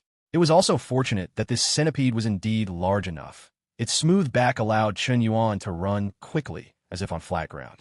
If even one of these conditions had been missing, Chen Yuan would probably only be able to wait for death now. Sha-sha! A dense crawling sound rang out. The 1,000-foot centipede, whose back had been heavily stepped on, instantly tried to twist its body to attack Chen Yuan. However, at this moment, the huge gonglong, which had been chasing behind Chen Yuan, only 40 or 50 meters away from biting him, rushed over. This creature had no eyes and could not see what was ahead. Having just been fiercely stabbed by Chen Yuan, it was now completely in a state of rage, its monstrous mouthparts constantly opening and closing without a single pause. The 1,000-foot centipede's movement, which was originally intended to attack Chen Yuan, instantly stopped. Immediately after, its entire body suddenly stood upright, its dense limbs wriggling in midair, seemingly issuing a silent warning Gong Long not to advance further. However, how could Gong Long, in its enraged state, pay any attention? As expected, the next moment, Gong Long's monstrous, huge breath bit fiercely into some of the 1,000-foot centipede's limbs, and then it quickly wriggled, attempting to swallow the entire 1,000-foot centipede. Having been inexplicably stepped on, and now with something trying to eat it, even if the 1,000-foot centipede had the best temper, it was impossible for it to let another creature eat it. So, the large number of dense limbs on its raised upper body instantly wrapped around Gong Long's body, beginning to tear at it with force. And its huge, pincer-like chewing mouthparts bit fiercely and without hesitation into Gong Long's monstrous mouthparts. Immediately after, the two behemoths began to quickly roll and wriggle in the mud layer. Chen Yuan, standing about 100 meters behind the 1,000-foot centipede, used the faint light of the moonlight stone to observe the entire scene of the two behemoths fighting. When he saw the two creatures entangled and fighting wildly, Chen Yuan's breathing involuntarily became rapid. He wanted to turn and leave to find his tribesmen, but Chen Yuan looked at the moonlight stone he had thrown down, which was lying beneath the two massive beasts, and fell into hesitation. He was currently in an underground mud passage. Without this moonlight stone, no matter how good his vision was, it would be difficult to avoid dangerous situations. And if he couldn't see the way, how could he get to the tribe gathering place? Thinking of this, Chen Yuan simply held his breath and waited quietly at the side, only intending to rush over, pick up the moonlight stone, and run away once the two creatures had fought further away. The 1,000-foot centipede's body was significantly smaller compared to the enormous Gong Long.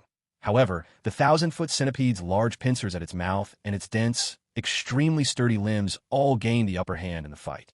In just a moment, Gong Long's front half of its body showed dense, tearing wounds, and a large amount of yellow, muddy liquid sprayed out from the wounds, clearly indicating it was losing. As they fought, Gong Long began to twist its body, wanting to escape. However, the 1,000-foot centipede wouldn't have it. Seeing Gong Long trying to dig its way out and escape, the 1,000-foot centipede's attacks became more frequent, and it even tightly wrapped its massive body around Gong Long, fiercely tearing at the wounds, and its monstrous and huge chewing mouthparts continuously devoured the flesh and blood on Gong Long's body. This creature was actually treating Gong Long as its dinner.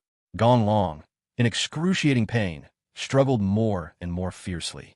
Seeing that it couldn't break free from the entanglement, Gong Long's 100-meter-long body suddenly contracted rapidly, eventually shrinking into a ball, and the 1,000-foot centipede, caught off guard, was also coiled up with it. From a distance, it looked as if two behemoths had tied themselves in a death knot, unable to break free. The sounds of the fight gradually diminished, but Chen Yuan could see that the 1,000-foot centipede's body was still struggling, while Gong Long's body gradually became still. Who won and who lost was obvious at a glance. Chen Yuan hadn't expected such a massive Gong Long to lose to this 1,000-foot centipede. If he had made a mistake earlier, Chen Yuan didn't dare to think further. Just as Chen Yuan was about to quietly step forward, grab the moonlight stone, and leave, a large chunk of the mud layer, which had collapsed due to the fight between the two behemoths, suddenly arched up again. Immediately after, another monstrous, huge pink mouthpart arched its way in. It was another Gong Long. Chen Yuan was startled, but soon, as the Gong Long, with a body less than 3 meters long, drilled out, Chen Yuan immediately realized that this was the section of tail he had previously cut off from the large Gong Long. He hadn't expected that this thing, although slow, would eventually follow the trail and catch up. The 3-meter-long creature, with a gaping maw, instantly bit fiercely into the huge body that was wrapped around its main body the moment it burst out. As luck would have it, it bit precisely into the 1,000-foot centipede's head, actually engulfing the 1,000-foot centipede's chewing mouthparts, which were constantly devouring flesh and blood. Immediately, the 1,000-foot centipede began to struggle wildly. Even many of its limbs pierced through Gong Long's body, and even tore open much of its less than 3-meter-long body. However, it was unknown what was in Gong Long's mouth, but it still held on tightly, refusing to let go. Chapter 39, An Unexpected Joy. Silence. The quiet passage gradually lost all movement, so still that only Chen Yuan's own heartbeat remained. After observing for nearly a cup of tea's time, Chen Yuan didn't see the mass of things, bundled together, move at all. Dead?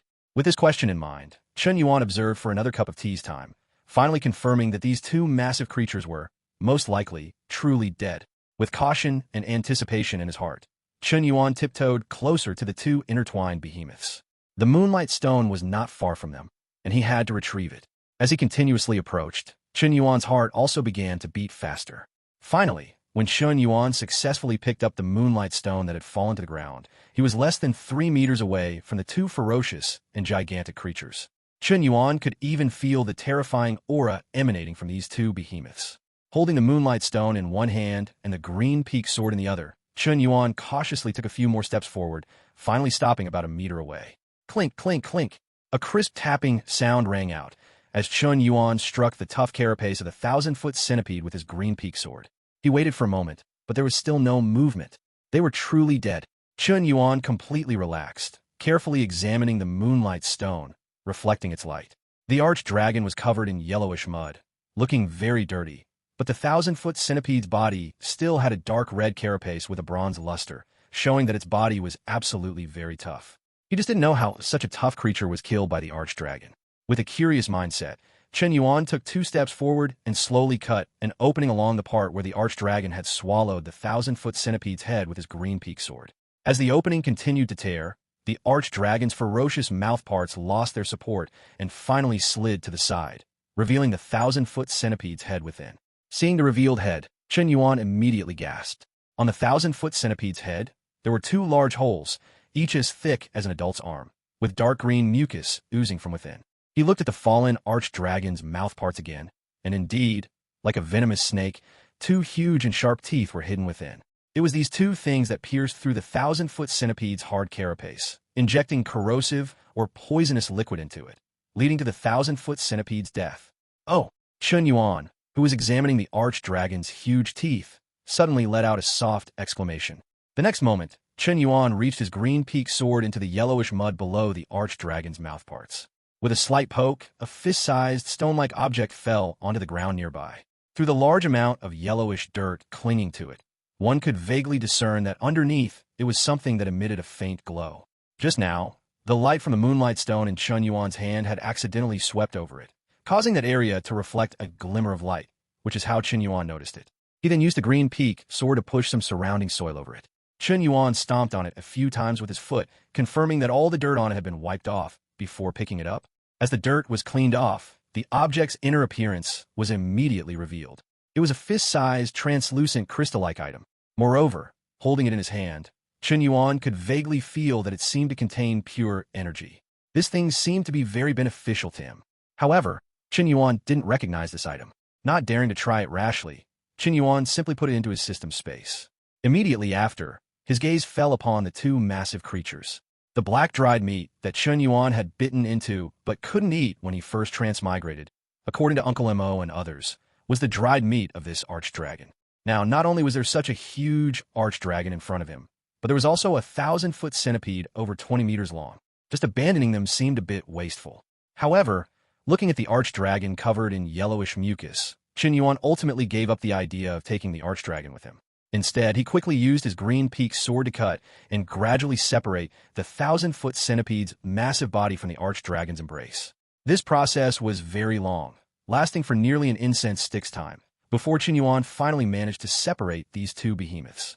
Looking at the ferocious giant beast lying quietly on the ground, Chen Yuan tried to communicate with the system space, wanting to see if he could also store this thing inside. The next moment, a flash of light passed before his eyes, and the 1,000-foot centipede's massive body instantly disappeared from the underground passage. Looking at the system space again, sure enough, one of the 30 empty slots now displayed a 1,000-foot centipede-shaped icon. The system space not only took in such a massive 1,000-foot centipede, but it also only occupied a single small slot. This was definitely an unexpected pleasant surprise. With a faint smile on his face, Chen Yuan thought that although he didn't particularly want to eat this, bringing it back would undoubtedly be a feast for the tribesmen who had almost never eaten their fill. After checking the surroundings again and confirming that there were no other overlooked items, Chen Yuan resolutely turned around and continued walking in the direction for which the 1,000-foot centipede had come. There was no other way. When the arch-dragon pursued him, most of the passage had already collapsed, and during the battle, just now, that area had collapsed even more severely. Chen Yuan wasn't sure if he could still pass through, and if other strange beasts were attracted by the collapsing sounds and were lurking inside, waiting for him. That would be too thrilling. Therefore, Chen Yuan did not intend to take risks.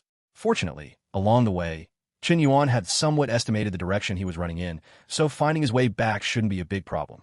Even if he couldn't directly find the tribe's gathering place, he could still find the tree hollow space. Holding the moonlight stone in one hand and the green peak sword in the other, Chen Yuan's figure gradually disappeared into the dark passage. Behind him, only scattered debris remained, and the 100-meter-long archdragon lay quietly on the ground, lifeless. Tap, tap, tap. Busy footsteps, accompanied by the panicked cries of the roe deer, continuously echoed within the huge underground cave. On the edge of the cave, Tu Shanhuai, standing in a slightly higher position, watched as the tribesmen continuously organized the miscellaneous items within the cave, his gaze somewhat distant, his thoughts wandering elsewhere. Beside him, Mochi's face was also filled with worry. 2 days. It had been a full 2 days since Chen Yuan led the archdragon away. Spending one day, they finally arrived at this newly discovered tribe gathering place yesterday evening, without any major incidents. Without exception, all the tribesmen loved it at first sight, especially since the ceiling of the cave here had a large number of mysterious orbs emitting a faint glow, making everything clearly visible even without illumination. The tribesmen hadn't seen such a sight in a long time, and they were truly grinning from ear to ear. However, Chen Yuan, the greatest contributor to finding this place, had not returned. Chapter 40: The Importance of Chen Yuan. In fact, as early as yesterday, when Mochi had just brought everyone back to the tribe and settled them down, he wanted to go out directly to find Chen Yuan, but he was stopped by the clan chief. There were too many underground passages, coupled with various uncertain factors. It was too difficult to find Chen Yuan, who was nowhere to be found. Mochi himself understood this, and finally, under the clan chief's persuasion, he temporarily gave up the idea. But that night, neither of them slept well. They just sat by the bonfire, recounting everything they knew about Chen Yuan. As a result, the more they listened, the more they understood Chen Yuan's importance to the Tushan tribe. Especially when Mochi heard the clan chief say that Chen Yuan had actually reached the body-tempering 9th level. His expression suddenly changed. What did you say? Xiao Yuan is already at body-tempering 9th level. Mochi's face was full of disbelief. It was no wonder he was so surprised. It was simply that no one in their tribe had broken through to this realm for a very, very long time. Let alone body-tempering 9th level. Even body-tempering 5th level was like an insurmountable chasm to them, an existence completely out of reach. And the clan chief, after hearing what Mochi said and knowing how much effort Chen Yuan had put in when searching for this cave, understood Chen Yuan's importance even more. Therefore, he told Mochi Chen Yuan's true strength. At this moment, hearing Mochi's strange cry, Tu Shanhuai said with a bitter smile, "I'm telling you this because I want to tell you that Xiao Yuan is very strong, stronger than both you and me. Not to mention the younger generation. Even if all the older generation were combined, they wouldn't be as strong as Xiao Yuan. Although the archdragon is fearless and even difficult to kill, with Xiao Yuan's speed, shaking it off shouldn't be a big problem. The reason he hasn't returned yet is probably because he was delayed by something. He should be back if we wait a bit longer." Hearing the clan chief's words, the worry on Mochi's face eased slightly, but the sorrow in his brows remained unconcealed. After a moment, Mochi suddenly said slowly, "If old Ding were still here, seeing Xiao Yuan so promising, he would probably go crazy with joy, right?" As soon as these words were spoken, the clan chief opened his mouth but didn't know what to say. He naturally knew who old Ding, whom Mochi spoke of, was. He was Chen Yuan's father, also a brave warrior of their Tushan tribe. A powerful hunting team warrior whose cultivation had broken through to body-tempering 1st level, and he was in the 5th squad under Mochi. Back then, when their hunting team went out, they unexpectedly encountered danger. It was Chen Yuan's father who sacrificed his life to cover their retreat, allowing Mochi and the others to escape. However, it was also that incident that caused Chen Yuan, who was only 10 years old, to lose his father. As for Chen Yuan's mother, she had already died in childbirth when he was born. Since then, Chen Yuan had become an orphan. The atmosphere between the two suddenly became stagnant. Just then, the clan chief slowly stood up and said, "I'll go see if the hunting team has returned." Hearing this, Mochi also stood up and followed. He also needed to go and see. The hunting team sent out this time, in addition to finding food for the tribe, was more importantly to scout the surrounding environment to ensure complete safety. Once the hunting team returned and reported the situation, he also needed to listen in to understand the surrounding environment. However, when the two went to the cave entrance, they did not see the hunting team return. Instead, they saw a large number of tribesmen gathered together, each one pale and emaciated, sitting on the ground, unwilling to move. Some tribesmen even had their eyes fixed on the few foolish cloaked creatures that were constantly wandering inside the cave. These foolish cloaked creatures were left behind by Chen Yuan and his group. When everyone arrived last night, because a lot of things had been thrown away, even most of the food was gone. With no other option, the clan chief ordered 4 to be slaughtered, leaving only 3 still in the cave. Today, during the day, everyone had nothing to eat and was truly starving. If it weren't for the clan chief's personal order that these 3 were not to be slaughtered for now, these 3 cloaked creatures would probably have been dead and gone long ago. The hunting team should be back soon. Everyone, please bear with it a little longer. The clan chief's voice rang out. Those 3 cloaked creatures were not large. Even if all of them were slaughtered for food, for the tribe's current population of over 100 people, it would be far from enough. It was better to keep them for now and slaughter them later when they truly couldn't hold on anymore. After all, unmutated live prey was very rare. It was a living food source that could be stored for a long time. He did not want to do that unless absolutely necessary. Last night, when he was forced to slaughter 4, his heart was bleeding. How could he now allow these tribesmen to covet the remaining 3? Hearing the clan chief's words, all the tribesmen looked eagerly at the cave entrance and exit, hoping that the hunting team would return as soon as possible. Time, in this expectant gaze, slowly passed. Half an hour. In a blink of an eye, 2 hours passed, but there was no sign of the hunting team returning. The clan chief's brows furrowed slightly, unable to hold on any longer. Even Mochi's face showed a hint of impatience. Finally, one of the squad leaders was the first to break, saying to the clan chief, "Clan chief, shall I take some men out to look?" "Good, you go, but remember to be careful." The clan chief said in a hoarse voice, finally agreeing. "I'll go too." Mochi also spoke. He also wanted to go out and see if there was any news of Chen Yuan. The clan chief naturally guessed Mochi's thoughts instantly. He exchanged glances with Mochi and finally nodded, saying, "Good, you go too." Without any superfluous words, Mochi raised the mountain-cleaving axe in his hand and led the way out of the cave. The squad leader who had spoken also quickly raised his hand to summon the other members of his hunting team. A group of people followed behind Mochi, ready to slip out. However, just a moment after the group entered the exit passage, they all retreated back one by one. Moreover, the eyes of these people looking at the passage clearly showed shock and joy. Around them, the eager tribesmen also noticed something was amiss. One by one, their gazes, filled with suspicion, turned towards the cave entrance. Just then, a huge, hideous centipede, covered in dents, countless legs and dark red all over, slowly crawled in from the entrance. Thousand-legged worm. A thousand-legged worm has come in. Spread out quickly. Run. Oh my God. Sounds of panic instantly erupted. After seeing what was in the passage, the nearly 100 tribesmen sitting around the cave entrance instantly collapsed. Everyone ran desperately into the depths of the cave. The moment he saw the hideous mouth parts, Tu Shanhuai's heart leaped to his throat, and he almost ordered all the tribesmen to flee. However, he quickly noticed something was wrong, because the hideous beast's countless legs seemed not to have moved at all. Moreover, judging by the joy and smiles on Mochi and the others' faces, it was clearly not an exotic beast attacking. That is to say, everyone, don't panic, the hunting team is back. The clan chief's voice rang out. The tribesmen who had already rushed into the cave's interior, upon hearing the clan chief's voice, bravely moved back towards the entrance one by one. Chapter 41 Return. However, these people didn't dare to run directly back. They all stood far away, watching the monstrous beast slowly emerge from the cave entrance. Finally, after crawling in about 3 meters, the first person appeared. That person was Ling Yu, the captain of the hunting team sent out this time. As Ling Yu continued to walk forward, the other hunting team members behind him gradually came into everyone's view.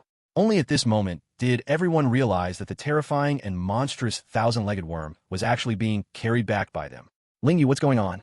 How did you kill such a large thousand-legged worm? The clan chief was the first to ask, unable to hold back, because he saw that all the hunting team members Ling Yu had taken out had returned unharmed, and not even a scratch. Such a massive 1,000-foot centipede. Even he, a body-tempering third-level existence, couldn't kill it, let alone Ling Yu's hunting team, whose highest cultivation was only body-tempering first level. Hearing the clan chief's words, Ling Yu didn't rush to answer. Instead, he grinned and said, "Clan chief, Brother Mo, look who's behind you."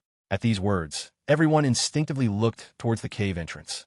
Hadn't all the hunting team members already returned? Was there someone else? Thinking of this, the clan chief, Mochi, and the others exchanged glances, their eyes widening slightly, their expressions becoming somewhat excited.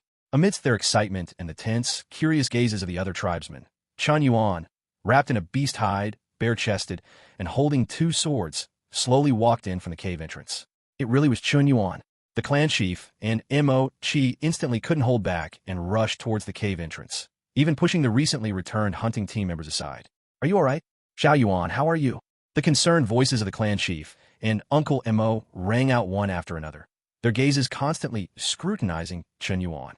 Mo Chi, in particular, circled Chen Yuan once, and only after confirming there was no danger did he breathe a sigh of relief. Clan chief, Uncle Mo, I'm fine. Chen Yuan smiled and nodded, then looked at the others. Wu Jian, Dun Zi, Yi Zhou, and the others were all gathered nearby, looking at Chen Yuan with worried expressions. Seeing Chen Yuan look over, these people quickly forced smiles and smiled back at Chen Yuan, but because the clan chief, Mo Chi, and others were there, the group didn't dare to squeeze over and ask anything. Looking at Ling Yu, then at the monstrous centipede, 20 meters long, now laid on the ground, the clan chief couldn't help but ask, "What's the situation with this thousand-legged worm?" Before Chen Yuan could speak, Ling Yu, beside him, immediately spoke with great enthusiasm. Clan chief, Xiao Yuan brought this back alone. When I was leading the team to search for food outside, I unexpectedly saw Xiao Yuan dragging such a large thousand-legged worm towards us. When we first saw it, it almost scared us to death. Later, we realized Xiao Yuan had already dealt with this big fellow, and only then did we dare to approach. Xiao Yuan, no, Brother Yuan is the true master. As Ling Yu said this, the dozen or so people who had gone hunting with him also nodded repeatedly, their eyes full of admiration as they looked at Chen Yuan. Around them, the other tribesmen also looked at Chen Yuan with shock, then at the terrifying beast on the ground. Compared to this big fellow, their slender bodies were not even as big as one of the thousand-legged worm's heads. Such a huge creature, Chen Yuan actually killed alone? In an instant, everyone's gaze towards Chen Yuan changed. Mo Chi, unable to contain his impatience, spoke directly. Xiao Yuan, what's going on? Didn't you lure the archdragon away? Why did you go hunt this thousand-legged worm? By the end, his tone already carried a hint of reproach. Chen Yuan, however, heard the concern in his voice, and his heart warmed, knowing that his adventure this time had been worthwhile. Looking at the inquisitive tribesmen around him, Chen Yuan finally recounted his experiences in detail. When the tribesmen heard that Chen Yuan had used the scorpion meat to lure the massive archdragon several thousand meters away, they all looked on with longing. And when they heard that as Chen Yuan was leading that thing away, a 20-meter-long, 1,000-foot centipede suddenly appeared 100 meters ahead, they all gasped sharply. Many people even turned pale, because they could imagine how desperate Chen Yuan must have been at that time. Even the clan chief's expression couldn't help but change repeatedly. When they heard that Chen Yuan had used his speed to escape, leaving the thousand-legged worm and the large archdragon to duel, the group couldn't help but cheer. When they finally heard that both big fellows had died, and Chen Yuan had benefited by dragging the creature back, the group became even more excited, their faces flushed red. Even though they knew this big fellow wasn't personally hunted by Chen Yuan, it was still killed by Chen Yuan's intelligence, and everyone's gaze towards Chen Yuan changed. Seeing that the group still wanted to speak, Chen Yuan suddenly pointed at the 1,000-foot centipede and said, "You must all be hungry, right? Even if you're not, I am. Can we roast this thing and eat it first?" Right. I was being foolish. You've been running outside for 2 days. You must be hungry. Come on, someone quickly carry this thing in, process it, and distribute it to the tribesmen. The clan chief quickly spoke, then pulled Chen Yuan's hand and led him into the cave. Passing by Old Wang, Chen Yuan paused, then took out the spirit weapon broken blade and handed it over, saying, "Uncle Wang, thanks, this weapon is very useful." "As long as it's useful." Old Wang grinned and reached out to take the spirit weapon.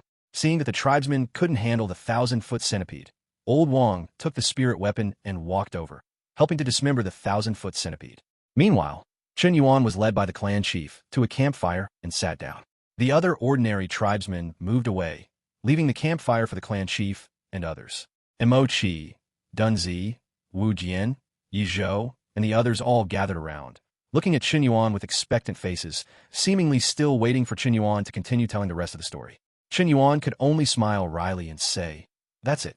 Later, I felt it would be too much of a pity to abandon such a large thousand-legged worm, so I dragged it alone for a day, and it was quite difficult to get back. The rest of the story, Captain Ling Yu of the hunting team and his members all know. You can ask them as well. At these words, the group was instantly somewhat disappointed, but they didn't leave, still sitting nearby and looking at Chen Yuan. That gaze made Chen Yuan feel as if he were a young woman with no clothes on. Chapter 42, Yuan Stone. Unable to bear their gazes, Chen Yuan deliberately reached into his skirt pocket. Under their curious gazes, Chen Yuan pulled out a palm-sized, translucent stone. The stone, illuminated by other ores in the cave, emitted a faint glow, appearing quite beautiful. The moment the stone appeared, Chi, and the clan chief's mouths instantly dropped open, their faces filled with disbelief. Especially the clan chief, who tremblingly reached out and took the object from Chen Yuan's hand, examining it carefully for a long time, turning it over and over. After a while, confirming it was indeed correct, he swallowed with difficulty and looked at Chen Yuan, asking, "Where did you find this thing?" "I accidentally found it inside that archdragon's belly." "What is it?" Chen Yuan was curious. From the solemn expressions of the clan chief and Chi, he could tell that this item must be very important. To his surprise, the clan chief and Chi exchanged a look but did not rush to speak. Instead, the clan chief said, "Wu Jian, Dunzi, Yizhou, the rest of you go over there and see if the thousand-legged worm is ready. If it is, bring us a portion to roast." Was this an intentional way to send them away? Wu Jian and the others said nothing, simply nodded and got up to leave. In a flash, only Chen Yuan, the clan chief, and Chi remained by the bonfire. Chen Yuan's eyes grew even more curious. What exactly was it? Something that made the clan chief and the others so solemn? After rubbing the origin stone a few more times, the clan chief slowly began. "Do you know why a martial artist undergoes body tempering? Is it to produce qi within the body?" Chen Yuan asked, somewhat uncertainly. He still didn't have a thorough understanding of the martial Dao system in this world. The clan chief nodded and said, "That's right. A martial artist undergoes body tempering to cultivate qi. Only when enough powerful qi is born within the body can one condense a qi vortex, step into the qi condensation realm. And above that is the heavenly lake realm. And whether it's qi condensation or heavenly lake, the qi required must be absorbed by the martial artists themselves, little by little, from the heaven and earth spiritual qi, or obtained by absorbing vicious beast flesh and blood and food. To obtain it in large quantities is almost impossible. However, there's one type of, or that is an exception. That, or is called an origin stone. Origin stones contain a large amount of pure heaven and earth spiritual qi. Even a martial artist at the body tempering realm can hold it and run their cultivation technique to cultivate. Moreover, it can increase cultivation speed by 10 or even 100 times. If one has enough origin stones, even breakthrough to the qi condensation realm is not a difficult matter. At this point, the clan chief paused, and Chi also looked at Chen Yuan with burning eyes. And Chen Yuan understood. His gaze towards the translucent stone gradually became fervent. The moment he obtained it, Chen Yuan knew this item should be beneficial to him, but he never expected the benefits to be so great, possibly even the key to his breakthrough from body tempering to qi condensation. Is this an origin stone? Even though he was almost certain in his heart, Chen Yuan couldn't help but ask. "That's right. The previous old clan leader once gave me a small piece. Although it wasn't as big as this, the appearance was exactly the same. I also relied on that item to quickly break through to the body tempering third level. Unfortunately, my talent was truly limited," the clan chief slowly said. After speaking, he handed the origin stone in his hand to Chen Yuan, lowering his voice and saying, "Xiao Yuan, you're the most highly cultivated in our tribe and the closest to the qi condensation period. You should quickly refine this item. Perhaps you will be able to break through to the qi condensation realm. At that time, the strength of our tribe will greatly increase." This, all right. After a moment of hesitation, Chen Yuan still took it. He truly couldn't bring himself to give this origin stone to someone else. Facing danger multiple times, Chen Yuan had clearly recognized the importance of strength. Now that there was something that could enhance his strength right before his eyes, he couldn't possibly refuse it. When their conversation was almost finished, Wu Jian and the others, who had gone to get things from the other side, finally arrived late. Each person held a large piece of thousand-legged worm limb. The combined length of what they held was probably no less than 2 meters. After walking over, Wu Jian and the others began to get busy, placing the items over the bonfire to roast. As for Chen Yuan, he had already put the origin stone away again, then looked at the clan chief and said, "Clan chief, could I see that phantom step movement secret manual first?" Chen Yuan thought of this item. Earlier, when luring the archdragon, if he had the phantom steps enhancement, how could it have been so dangerous? The clan chief also reacted and quickly nodded. "Of course, this is yours to begin with. You all wait here for a moment." With that, the clan chief hurriedly turned and left, returning quickly with the jade slip in his hand. As he handed it to Chen Yuan, he said, "These past 2 days have been too busy. I haven't had time to make a copy yet. You can look at it first, and then let me copy one after you're done." "All right." Chen Yuan nodded. This meal lasted for nearly an hour. Chen Yuan alone ate almost half of the nearly 2 meters of roasted thousand-legged worm. It was because Chen Yuan truly hadn't eaten anything for the past 2 days and was almost starving. Moreover, this roasted centipede meat was even more delicious than he imagined, especially the snow-white, crab-meat-like substance inside the sturdy carapace, which truly made Chen Yuan almost fall in love with it. After eating and drinking his fill, Chen Yuan planned to find a place to sleep for a while. For 2 days, he hadn't eaten or slept. Fortunately, his cultivation was sufficient, which allowed him to endure. The clan chief personally led Chen Yuan towards the depths of the cave, and finally, at the very end of the large gourd-shaped base of the cave, he pointed to a newly carved alcove and said, "This was specially built for you last night. You will live here from now on." "All right." Chen Yuan nodded, looking around. It was indeed good. Moreover, a thick layer of fur had already been laid in this stone room, making it not at all uncomfortable to sleep on. The only pity was that this stone room had no door. As Chen Yuan lay there, people coming and going could all see him sleeping, with no sense of privacy at all. But, living in a society almost like that of primitive people, what more could he ask for?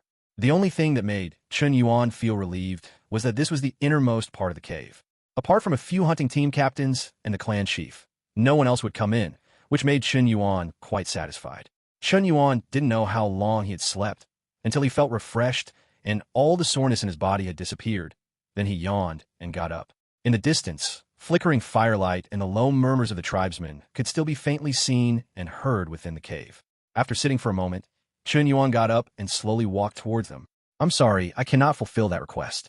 Chapter 43. Not much to gain. What greeted his eyes were 3 silly, cloaked creatures. These 3 cloaked creatures had already been tied by the tribesmen with a root-like substance to a spot far from the pond, where they were being kept. At this moment, the 3 creatures looked at Chen Yuan, each raising their heads and staring at him with curious eyes. Ignoring these 3 little creatures, Chen Yuan walked to the edge of the pond, cupped some water to wash his face, then rinsed his mouth. Only then did he stand up and walk towards the flickering firelight. The tribesmen were sitting around the bonfire, conversing in low voices. Seeing Chen Yuan stand up, they all scrambled to their feet and greeted him. Chen Yuan smiled and nodded in greeting, but inwardly, he sighed with emotion. Once upon a time, his body could only barely survive in the tribe, with no sense of presence whatsoever. But now, the reverence in their eyes when they looked at him was palpable. "Let me tell you, you wouldn't believe it. When we followed the captain and discovered a giant 1,000-legged worm, dozens of meters long, in a passage, we almost peed our pants. Even the captain immediately ordered us to flee. Who knew, at that critical moment, a voice suddenly came from the 1,000-foot centipede's location, saying, 'It's me, hurry and help.' At that time, old Huang, when I heard that voice, I thought I'd seen a ghost. But the captain was brave. He approached cautiously, and only then discovered that beside the terrifying 1,000-foot centipede, Xiao Yuan was standing there. At that moment, in my eyes, Xiao Yuan was practically a god of war. I really don't know where he got so much strength to drag that huge 1,000-legged worm back alive." A slightly boastful voice suddenly reached Chen Yuan's ears, causing him to raise an eyebrow. He then walked towards one of the bonfires. Around that bonfire, some 30 to 40 people were gathered. These were ordinary people from the tribe who currently had nothing to do, so they gathered to listen to someone speak. Chen Yuan remembered that the speaker was one of the hunting team members who had found him earlier. In fact, Chen Yuan had discovered them first. After spotting them, Chen Yuan deliberately retreated some distance before throwing the giant 1,000-foot centipede out of his system backpack. Therefore, the story of him dragging the 1,000-foot centipede for a day and a night was completely untrue. Of course, he couldn't explain this to these people. When those gathered, listening to the boasting, saw Chen Yuan, they all quickly stood up and greeted him. Only the boaster, with his back to Chen Yuan, hadn't noticed, and even looked curiously at the suddenly standing crowd. It wasn't until Chen Yuan walked behind him that he reacted. Seeing Chen Yuan, he was overjoyed and grabbed him, about to say, "Xiao Yuan, come on, tell them, was what I just said true? Did you really drag that 1,000-legged worm, weighing over 1,000 catties for a day and a night all by yourself?" Chen Yuan suppressed a smile. He finally understood why those tribesmen looked at him with reverence. It was all thanks to this big-mouthed fellow. But Chen Yuan wouldn't engage in that topic. Instead, he asked, "Where are the clan chief and Uncle Mo?" Hearing the question, the man quickly replied, "The hunting team discovered a passage to the surface yesterday. The clan chief took Brother Mo and the others to scout ahead. They've been gone for several hours already, so they should be back soon." While they were still talking, a commotion came from the cave entrance. Immediately after, low voices rose, and Chen Yuan could vaguely hear words like "the hunting team is back." He immediately stood up and walked towards the cave entrance. Behind him, the boastful fellow also quickly led a large group of people to meet them. As soon as he reached the cave entrance, he indeed saw the clan chief, Mo Chi, and more than a dozen members of the hunting team successively entering through the cave entrance. After completely sealing the entrance and exit passage, the group gathered around and began to inquire about the situation. Chen Yuan stood to the side, silently observing the returning group. The returning hunting team members didn't have strong smiles on their faces, and they hadn't brought back many prey. The only prey was a mole-like creature in Wu Dian's hand, but it was less than 2 meters in size, not enough for so many tribesmen to eat one meal, indicating that the harvest was not great. However, these tribesmen did carry back a lot of dry firewood-like branches, including the clan chief. Everyone carried a large bundle, estimated to be enough for the tribe to burn for half a month. The hunting team members put their weapons aside and successively walked to his side to sit and rest, while the tribesmen looked eagerly towards the clan chief. Everyone was waiting for the news the clan chief would bring them. Indeed, the clan chief slightly raised his hand, gesturing to the crowd, then said in a deep voice, "Fellow tribesmen, I believe you've all seen the hunting team's harvest this time. It's not much. We've explored the area within 1,000 meters nearby and found no major dangers, nor any fresh archdragon droppings. But besides that, we haven't found any other small mutated beast tracks. To hunt, we probably need to go further out. However, the good news is that this place is indeed not far from the surface. We've already explored and marked a passage that leads directly to the surface. The surface exit is in a forest, and we didn't see any dangers.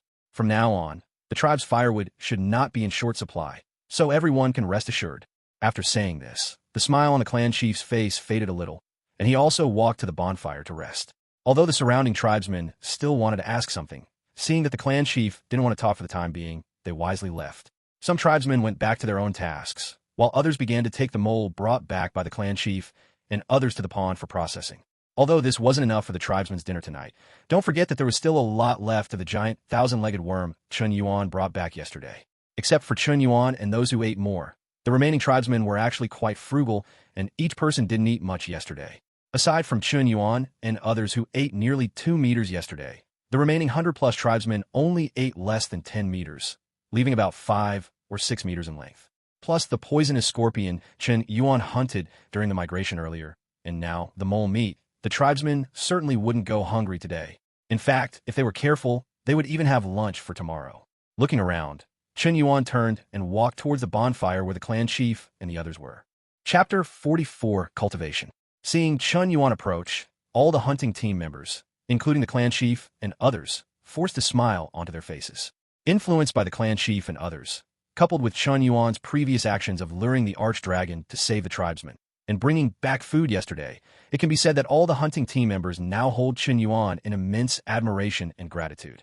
As the hunting team members moved aside, making a space for Chen Yuan, he sat down without ceremony. As soon as he sat down, he looked at the clan chief and asked, "Clan chief, did you go to the surface?" Chen Yuan was truly too curious about the surface. Back on Blue Star, who didn't live on the surface? After transmigration here, Chen Yuan had grown tired of staying in this damned underground cave and had long wanted to see the surface. However, the news he received from the clan chief and others was that the surface was extremely dangerous, and going up might immediately lead to being eaten by an exotic beast. So, he had never dared to go up and look, but he hadn't expected that the clan chief and these guys had gone up first, which truly made Chen Yuan incredibly envious. Hearing Chen Yuan inquire about the surface, the clan chief's brows furrowed slightly, but he ultimately sighed and said, "Yes, most of those firewood pieces were picked up from the surface." Hearing this, Chen Yuan's eyes brightened even more. That pile of firewood was not small, which proved that the clan chief and the others had stayed on the surface for a long time. Guessing what Chen Yuan wanted to ask, the clan chief continued on his own without waiting for Chen Yuan to speak. Yesterday, Ling Yu, the hunting team captain, returned and said he found a passage to the surface. Today, we ventured to check it out. Fortunately, the exit was in a forest, heavily obscured by many trees, and we didn't see any overly dangerous exotic beasts nearby.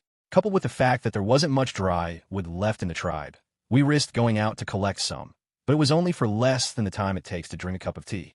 Any longer, and it would probably have been dangerous. Then, will you go up again later? Chen Yuan's eyes were full of anticipation. In the short term, we probably won't risk going up again, the clan chief replied without hesitation.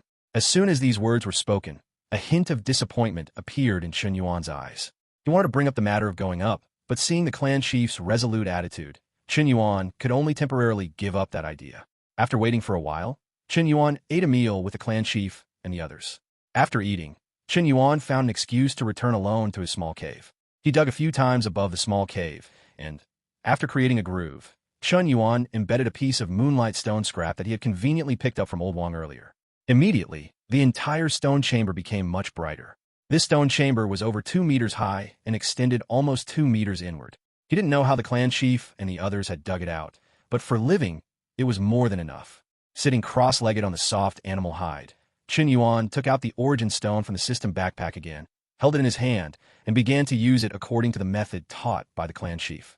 Inside his body, the wisp of qi condensed from cultivating the primordial chaos palm began to circulate continuously within Chen Yuan's meridians, its speed increasing faster and faster. And as that wisp of qi circulated continuously, the origin stone, tightly held in Chen Yuan's hand, seemed to be drawn, and the pure energy contained within it gradually diffused out, flowing along the same meridians. Gradually, as time passed, the qi in Chen Yuan's meridians grew more and more. Although the speed of increase was very slow, even like a turtle crawling, compared to its natural growth before, it was already much faster. In less than 3 hours, Chen Yuan felt that the wisp of qi in his body had thickened by nearly 1/3, and this was only the effect of less than 3 hours. What if he continued to cultivate? Opening his eyes, he looked at the origin stone in his hand. 3 hours had passed, but no change was visible on the origin stone. Even the light and aura it emitted seemed to have undergone no change. Very durable. Chen Yuan's heart relaxed considerably. He looked outside the cave. It seemed to have fallen into a state of quiet, and all the tribesmen seemed to have gone to sleep. Chen Yuan didn't get up to look outside. Instead, he closed his eyes again and began to cultivate once more. Time flew by, and it was 2 days later. During these 2 days, apart from eating, drinking, and using the latrine, Chen Yuan spent almost all his time cultivating in his stone chamber. The qi within his body increased at a visible rate. 2 days later, the qi had grown more than 3 times in size, having gone from the thickness of a hair to being as thick as a chopstick. However, what Chen Yuan found regrettable was that the origin stone finally began to show signs of exhaustion. The luster it emitted grew weaker and weaker, until in the end, it looked almost like an ordinary stone. Continuing to cultivate would not be of much use, so Chen Yuan simply gave the remaining few origin stones to Uncle Mo, asking him to try absorbing them. After all, this item was not very useful to him, but for Uncle Mo, who was still around body tempering 2nd level, it should be very effective. No longer cultivating the qi within his body, Chen Yuan finally turned his attention to the phantom step he had obtained. The cultivation of phantom step was very simple, and it was explained very clearly within. It mainly relied on shifting positions between the legs to achieve the effect of shifting shadows. In the beginning, cultivating it was quite troublesome, even clumsy. Several times, Chen Yuan even stepped on his own right heel with his left foot. Fortunately, Chen Yuan's talent seemed to be quite good. In just 1 hour, he had improved significantly, already being able to barely exert 1/10 of the phantom step's effect. But this was not enough. Another day passed. When Chen Yuan performed the phantom step again, his speed had increased significantly. Although he looked wobbly when moving, he reached the designated target point in a straight line. After successfully completing it once, the smile on Chen Yuan's lips grew wider. Immediately after, he began to try to mobilize the true qi in his body, channeling it into his legs, and once again performed the phantom step. For a distance of 100 meters, this time, Chen Yuan only took less than 5 breaths to arrive. How could that speed be just twice as fast? Clap, clap, clap. A round of applause suddenly rang out. Turning his head, he saw that it was Wu Jian, looking at Chen Yuan with a face full of admiration. Seeing Chen Yuan turn his head to look, Wu Jian immediately said, "Xiao Yuan, your phantom step cultivation is getting better and better. It seems I can't even touch you anymore." "Uncle Wu Jian, you come at just the right time. Why don't you try attacking me?" Chen Yuan was just worrying about not finding anyone to practice phantom step with, but he didn't expect Wu Jian to run into him himself, so he didn't hold back. And upon hearing Chen Yuan's request, Wu Jian immediately nodded without hesitation, saying, "All right, then you must be careful." Wu Jian was also very interested in the phantom step that Chen Yuan was cultivating. However, for now, only Chen Yuan had it, so even if they were interested, they could only wait.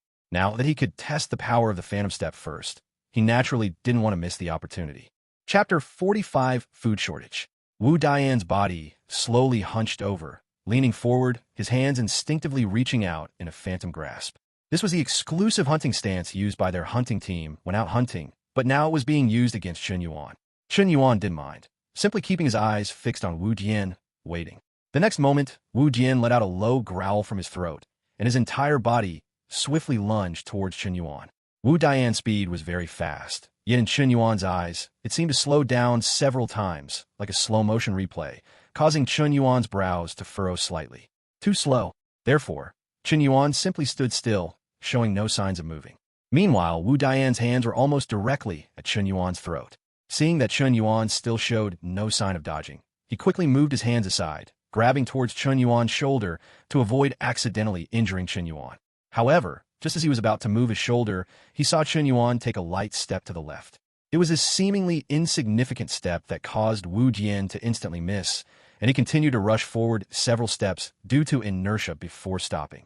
Uncle Wu Jian, don't hold back. Chen Yuan's words made Wu Jian raise an eyebrow. Without another word, he lunged again. However, he was still easily dodged by Chen Yuan. After being dodged twice in a row, Wu Dian's temper flared, and he began to constantly change his moves, trying to capture Chen Yuan. However, no matter how many times he tried, Chen Yuan would always easily evade him. The cave was only so big, and the commotion here was not small, so it was quickly noticed by some tribesmen resting nearby, who all stood by, wide-eyed and curious, to watch. When they saw that Wu Jian couldn't touch Chen Yuan no matter what, they were truly astonished, and cheers erupted continuously. After trying dozens of moves, until he was somewhat out of breath, Wu Jian finally panted and waved his hand, saying, "No more. No more. I can't even touch you. You kid, your speed is too fast now, as slippery as a loach." Chen Yuan merely smiled at this, not saying much, because he hadn't even used half of his speed just now. "All right, let's go. The clan chief just told me to call you over for dinner. They must be getting anxious now." After resting for a while, Wu Jian stood up and said. As soon as he spoke, Chen Yuan also stood up, and the two walked toward the front of the cave amidst the cheers and onlookers. By the bonfire, the clan chief, Mo Chi, and others were roasting a large piece of meat, but Chen Yuan's brows furrowed slightly. "Clan chief, Uncle Mo, have you eaten yet? Aren't we waiting for you?" Mo Chi's voice rang out. Hearing this, Chen Yuan subconsciously looked at the other bonfires around them. Sure enough, on those bonfires where people were gathered, some meat was also being roasted. Although it seemed a bit larger than the one here, it should be noted that there were at least 20 to 30 people or more at the other bonfires, while there were only about 7 or 8 people on their side. "Clan chief, is there not enough food?" Chen Yuan's voice sounded. As soon as he spoke, Tu Shanhuai's smile instantly froze. Beside him, Mo Chi, who was about to reach for the meat, withdrew his hand. Wu Jian, Dun Zi, and others were even more silent, no one speaking. Seeing that they didn't speak, Chen Yuan looked at the other tribesmen around him, then lowered his voice and said, "I can feel that the amount of food we've been eating these past few days has been constantly decreasing. So, there must not be enough food. Can you tell me what's going on?" Chen Yuan couldn't help but care about this matter. If there was no food, people would starve to death. The clan chief and Mo Chi exchanged glances, both knowing that this matter could not be kept from Chen Yuan indefinitely. The clan chief pondered for a moment, then carefully began, "You already know what's happening. We've explored all the areas we can around here, but for some reason, the number of prey we can catch in the strata around us is simply too small. Over the past 3 days, the hunting team's haul has been constantly decreasing. The 4th team just returned, and they didn't catch anything at all. To hunt again, we'll probably have to go 5 kilometers or more away. But if we go too far from the tribe, and if we encounter danger, the hunting team won't be able to make it back, which would be quite troublesome, right?" Chen Yuan interjected. At these words, the clan chief, Mo Chi, and the others all nodded helplessly. "Then, what if we go to the surface?"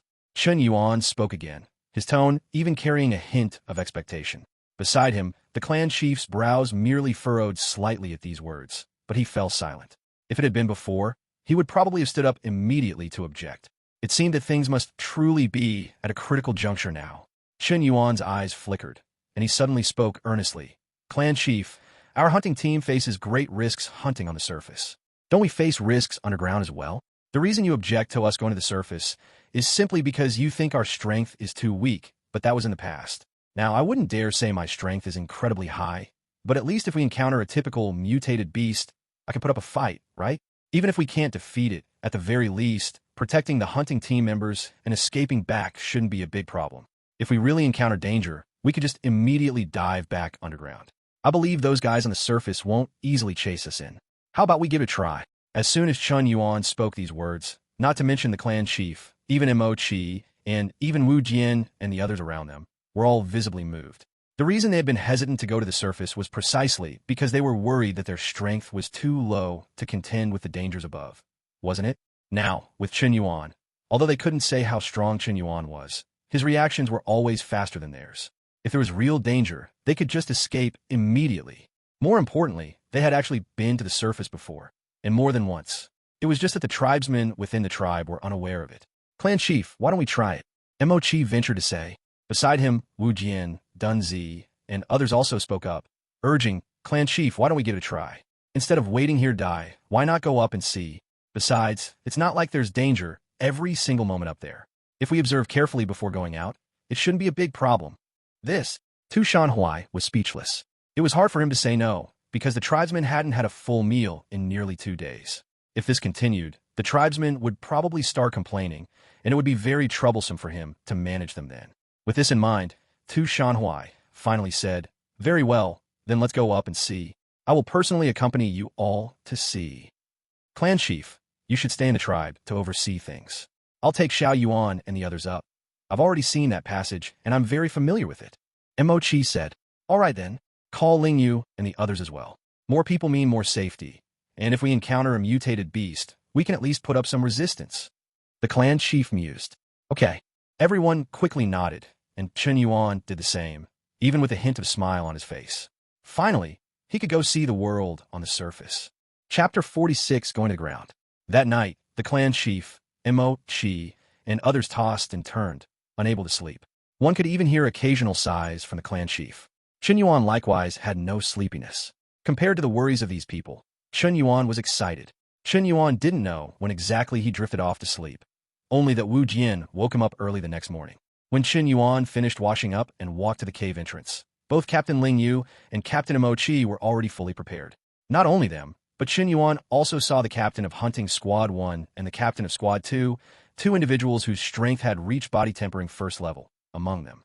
Besides them, Wu Jian, Dun Zi, Yi Zhou, and others whom Chen Yuan was more familiar with, all stood to the side, weapons in hand. Roughly counted, the team venturing out this time actually numbered 20 people. And it was clear that this time, these guys were truly taking it extremely seriously, or rather, being very cautious. The 3 weapons Chen Yuan had forged at Old Wang's earlier were already in their hands. Apart from Mo-Chi, who had a mountain-cleaving axe, the captains of Hunting Squad 1 and Squad 2 each received a broadsword to be worn on the back and a long spear.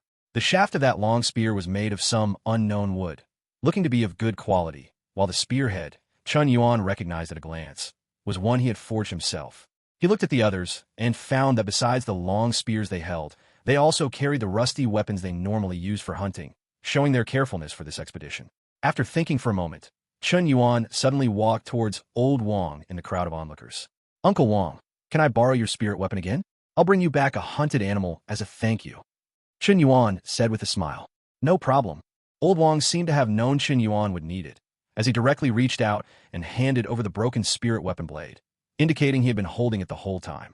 Thanks. Chen Yuan nodded, then walked into the team, standing beside Mo-Chi, Ling Yu, and the other 2 captains. Everyone in the hunting team smiled and greeted Chen Yuan. Then the group looked at the clan chief, who stood to the side with a rather grim expression. It was unclear what the clan chief was thinking at that moment. He seemed to have fallen into silence.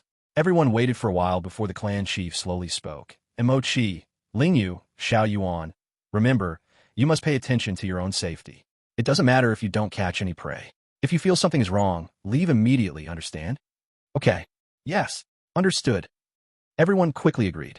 Seeing that the clan chief seemed to have nothing more to say, the group immediately moved the large stone blocking the cave entrance and slowly walked out of the cave. Mo-Chi was first, Chen Yuan second, followed by Captain Ling Yu of Squad 4 and the captains of Team 1 and Squad 2, while Wu Jian and others followed at the very end. Sha sha sha sha. Inside the entire underground passage, there was only the sound of their feet scuffing on the sand and stones, no other sound whatsoever.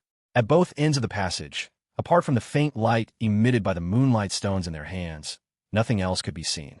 After exiting the tribe for about 1,000 meters, they encountered the first fork. Mo-Chi led the team and unhesitatingly chose the right-hand path.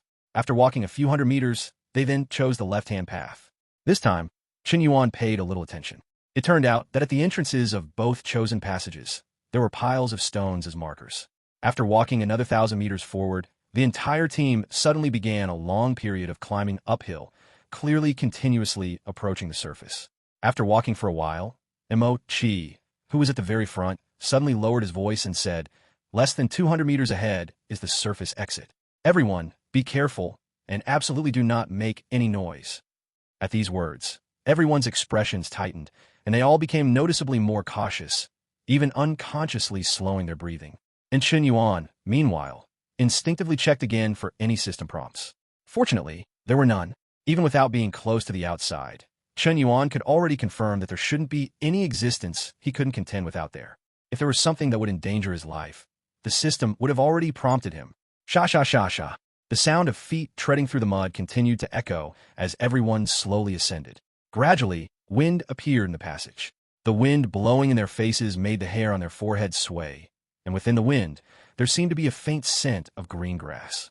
Of course, only Chen Yuan noticed these things. The others around him all had extremely tense expressions, gripping their weapons tightly, not daring to relax in the slightest. Finally, at the end of the dark passage, a glimmer of light appeared. The light grew larger and larger, eventually revealing a cave entrance about a meter in diameter. At this point, Chen Yuan and the others were no longer in the original muddy passage, but had unknowingly arrived in a passage entirely made of gravel-like material. This passage, dug by some unknown animal, happened to connect to the massive arched dragon passage below, allowing Chen Yuan and the others to climb up through it. The closer they got to the passage, the louder the whistling wind became.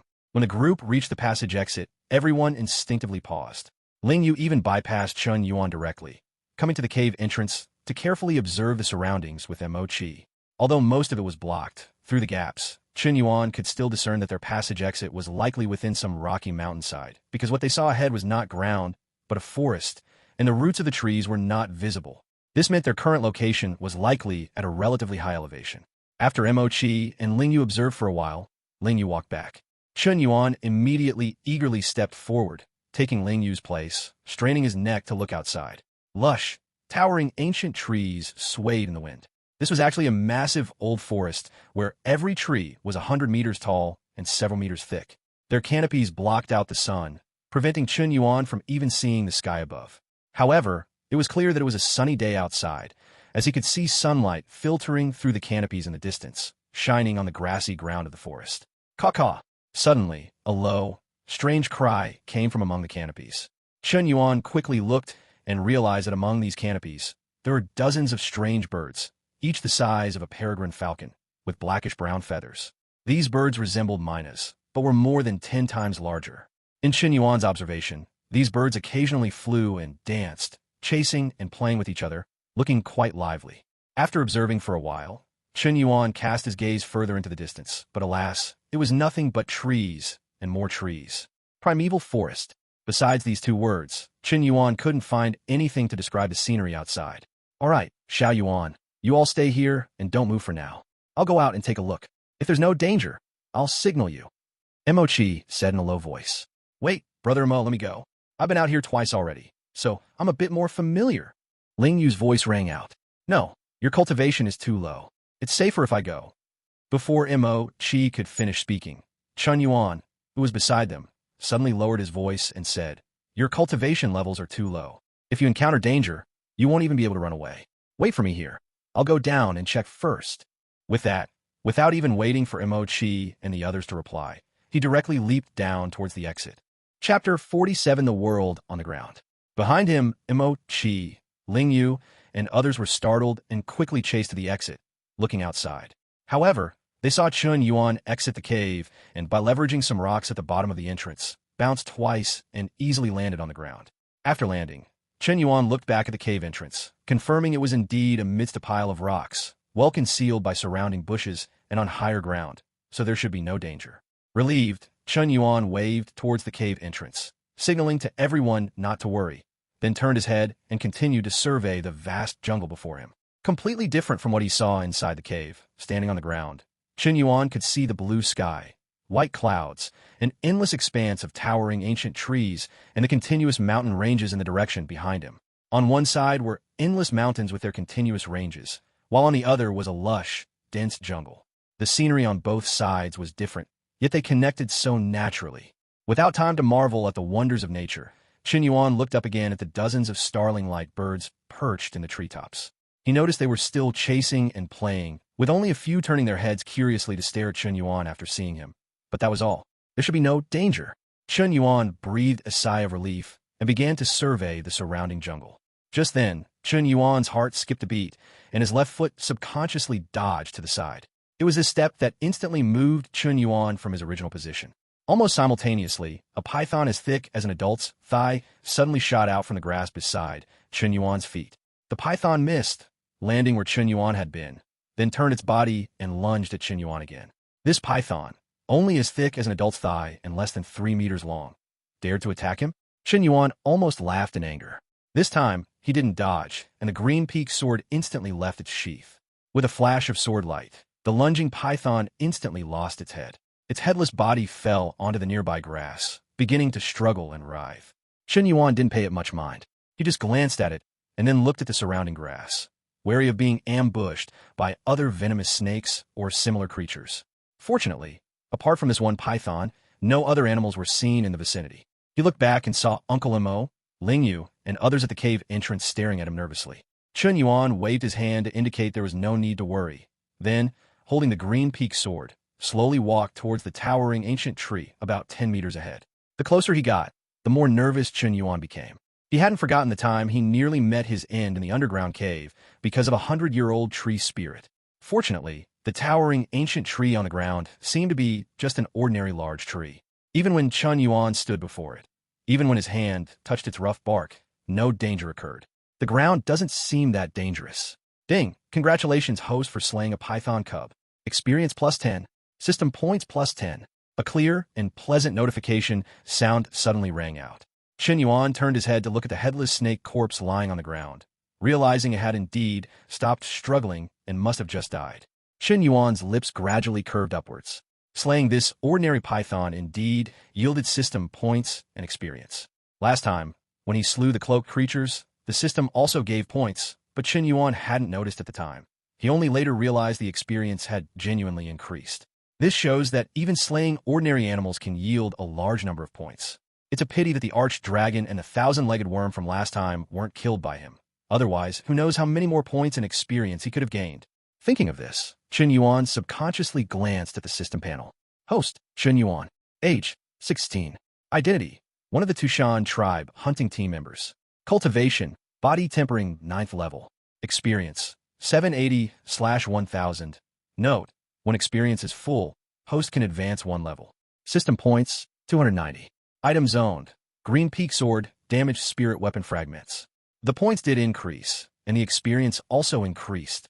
Originally, even with the cloaked creatures, wolf spider, and the python he had successively hunted, Chen Yuan's points actually hadn't reached 100. The reason they were now at 780 was entirely due to the Yuan stone. When Chen Yuan absorbed the Yuan stone, his true qi increased, and the experience displayed by the system also increased synchronously, which seemed very user-friendly. Of course, these were all beside the point. Confirming his thoughts, Chen Yuan withdrew his gaze from the system panel and looked up again at the giant tree trunk his hand was resting on. After some thought, he suddenly drew his green peak sword and plunged it in fiercely. Although the green peak sword had not yet reached the level of a spirit weapon, it was already very sharp, easily penetrating the tree's body. And the giant tree still showed no changes. It's completely confirmed. Chen Yuan then turned around and thoroughly searched the area within a few hundred meters. Aside from a few mutated insects, there was nothing else around. There were many lush wildflowers on the ground, but Chen Yuan wasn't very interested in these things. Withdrawing his gaze, Chen Yuan returned to the cave entrance and waved towards the entrance. The next moment, Mo Qi, who had been waiting at the cave exit, quickly jumped down and walked rapidly towards Chen Yuan. Behind Mo Qi, the rest of the hunting team members successively jumped down, all walking to Chen Yuan's side. Some of those who were on the ground for the first time couldn't help but look up and around, their faces filled with curiosity and awe. Chen Yuan could understand the expressions of these people. After all, Chen Yuan had seen the surface and the sky, and even he was quite shocked by this magnificent primeval jungle, let alone these people who had never been to the surface before. All right, be alert to your surroundings. Mo Qi's voice rang out. Immediately, the many hunting team members who were still looking around instantly became serious. They quickly withdrew their gazes and began to spread out, searching and guarding the area with Chen Yuan, Mo Qi, and others at the center. Seeing such actions, Chen Yuan couldn't help but nod. As expected of the tribe's elite hunting team, these people were so well trained even though it was their first time on the surface.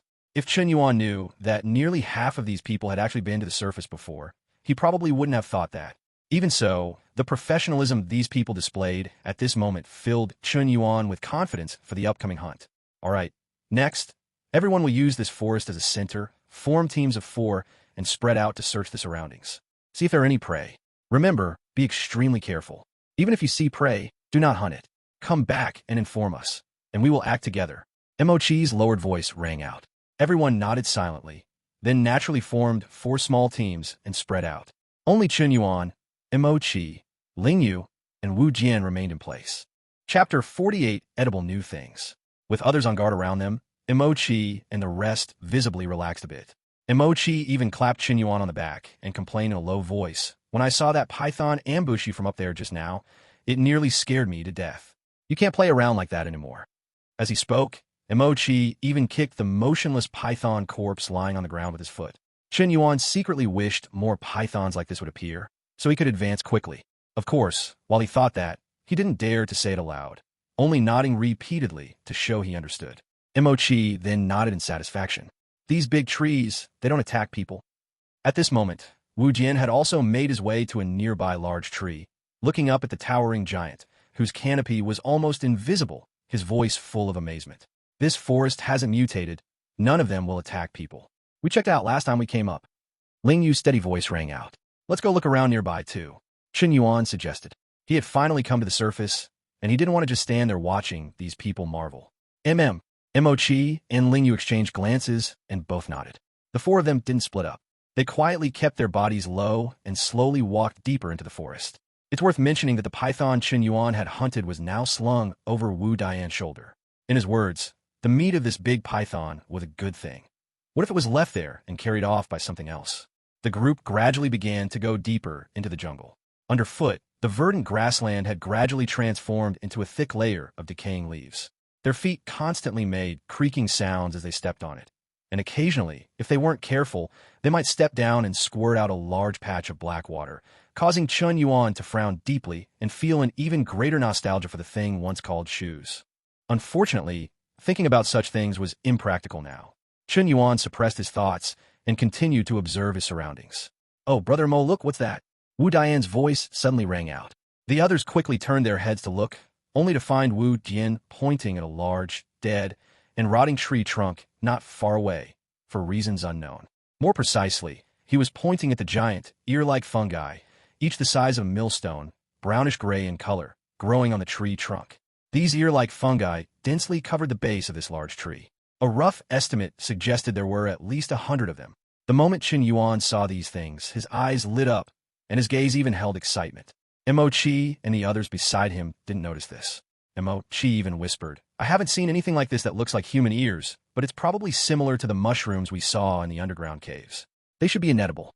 Let's look for something else." After saying that, the group was about to continue forward, but they found Chen Yuan standing still. They looked at Chen Yuan in surprise, only to realize that he was staring at those inedible things with an excited expression. Mo-Chi frowned slightly and said in a low voice, "Xiao Yuan, these things look good, but they might not be edible. Some people in our tribe, when they were starving, used to eat things that grew in the caves, and many died because of it. Uncle Mo, don't worry, this thing is edible. I saw it in that legacy. It's delicious." As he spoke, Chen Yuan had already impatiently walked to the rotten tree and instantly picked one off. After examining it in his hand, Chen Yuan was even more certain. That's right, these were wood ears. Recalling the delicious dishes from his previous life, such as various mushroom soups and wood ear with sliced meat, Chen Yuan almost couldn't help but drool. Just as Chen Yuan was about to pick a second one, he found that someone beside him was even faster. It turned out that Mo-Chi, Ling Yu, and Wu Jian, upon hearing Chen Yuan say these things were edible, had already quickly rushed over and started busily picking them, their speed truly much faster than Chen Yuan's. "Bah, this thing isn't tasty either," Wu Jian suddenly exclaimed. Chen Yuan looked over and saw that Wu Jian had actually eaten a large piece of wood ear raw. He couldn't help but chuckle. "Uncle Wu Jian, this thing can't be eaten raw. It's poisonous raw. It only tastes good when cooked." "Ah," Wu Dian's expression changed, and he quickly bent down to spit it out. "It won't kill you. At most, you'll have a stomachache later. After saying this, Chen Yuan ignored Wu Jian and the others and quickly began picking. After all, they didn't know how long they could stay on the surface, so they had to hurry and pick everything. Meanwhile, Emo, Qi, Ling Yu, and the others, seeing Wu Dian's predicament, also shivered, stopped their movements of putting things into their mouths, and began to quickly pick. Fortunately, each person had brought a half-man-high beastskin bag on this hunting trip. These bags were sewn from beast hide, and there was no problem with them holding these wood ears. In just about a quarter of an hour, the 100-plus wood ears at the base of a large tree had been completely picked clean by the 4 of them. Not even a fingernail-sized piece was left.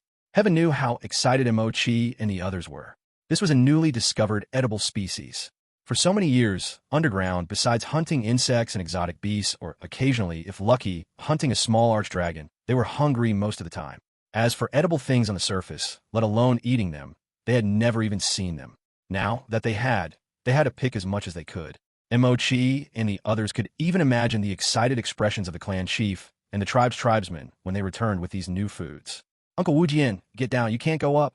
Chen Yuan's reprimanding voice suddenly rang out. Wu Jian, who had already climbed the tree, instantly stiffened and quickly slid back to the ground in fright. Emo, Qi, Ling Yu, and the others instinctively looked up at the tree and found that many more of these edible fungi were growing about 7 or 8 meters up, and their eyes also showed a hint of eagerness. Chen Yuan immediately smiled bitterly. Although he also wanted to go up, they were not familiar with this forest. Climbing so high rashly might attract other things, which would cause big trouble.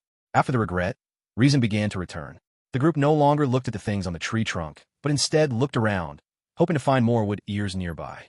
Unfortunately, besides this one large tree that had rotted and grown some, the surroundings were all lush, living trees, with no sign of growth at all. What a pity! Emo Qi glanced at the things on the tree trunk again and smacked his lips. "Uncle Emo, these things won't run away if we leave them here. For now, let's first get a clear understanding of the surroundings. It won't be too late to come back and pick them once we're sure there's no danger." Chen Yuan said with a smile. Xiao Yuan is right. I was too impatient." Emo Qi chuckled, tied the bag of wood ears to his waist, picked up his mountain-cleaving axe again with his right hand, and was about to walk forward. Just then, someone from the left suddenly ran back in a hurry. When he saw Chen Yuan and the others, he quickly darted over. "Captain, there's a discovery. There seems to be an unmutated wild beast ahead." Chapter 49, You Call This Unmutated? It was Yi Zhou who returned. He had just followed Team 1 to explore the left side. Hearing Yi Zhou say he had found unmutated wild beasts, Emo, Qi, and the others immediately became excited. They all forgot everything else and quickly prepared to rush over. However, after a moment's thought, Emo Qi quickly instructed, "Wu Jian, hurry and inform the people from the other 3 directions to come over and help." "All right." Wu Jian nodded and quickly darted out. Meanwhile, Emo Qi, Ling Yu, and Chen Yuan were already following closely behind Yi Zhou, rushing towards the left. The people of this tribe call unmutated animals wild beasts, and mutated ones mythical beasts, strange beasts. For example, the Paozi found in the cave was a wild beast, while wolf spider, gong long, and others were mythical beasts. Now that another unmutated animal had been found, Chen Yuan also became excited, and his footsteps involuntarily quickened. Following behind Yi Zhou, after jogging forward for about 100 meters, they saw another member of the hunting team carefully watching ahead from behind a bush. The newcomers immediately lowered their steps and walked over, peering through the bush to observe what was in front. Looking ahead, in the forest about less than 100 meters in front of them, they could see a wild boar-like creature, about 3 meters long and over a meter tall, covered in black and gray bristles. Let's just call this thing a wild boar. The moment Chen Yuan saw the wild boar, his eyes couldn't help but twitch, and he looked at Yi Zhou with a sense of awe. "You call this thing unmutated?" This thing was almost bigger than a calf, and several times more robust than a calf. If it went mad and charged into someone, they would likely be severely injured if not killed. Of course, Chen Yuan could understand. After all, compared to those mutated mythical beasts that often reach tens or even hundreds of meters, this thing was indeed much smaller.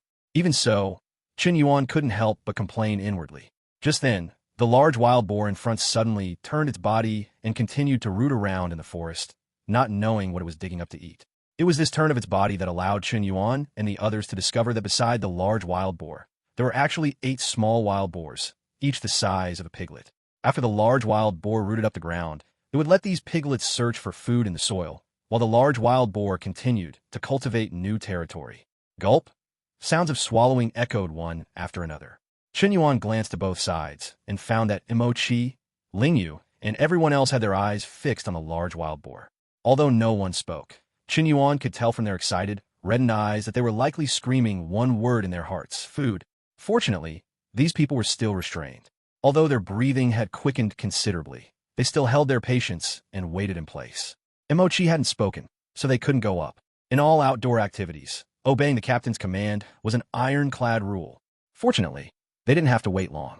Soon, Wu Jian, who had gone and returned, brought back more than a dozen people from the other 3 teams. 20 people reunited once again. Everyone spread out and surround those guys. We absolutely cannot let them escape. Remember to attack only after they are completely surrounded. Chi said in a deep voice. As soon as he spoke, the group exchanged glances, then made a few hand gestures. Soon, they began to slowly move around the wild boars. Because they were worried about disturbing these creatures, everyone moved very slowly, including Chen Yuan. Although Chen Yuan was confident he could go up and solo kill the big one, if he wanted to quickly capture the remaining piglets, he wouldn't be able to.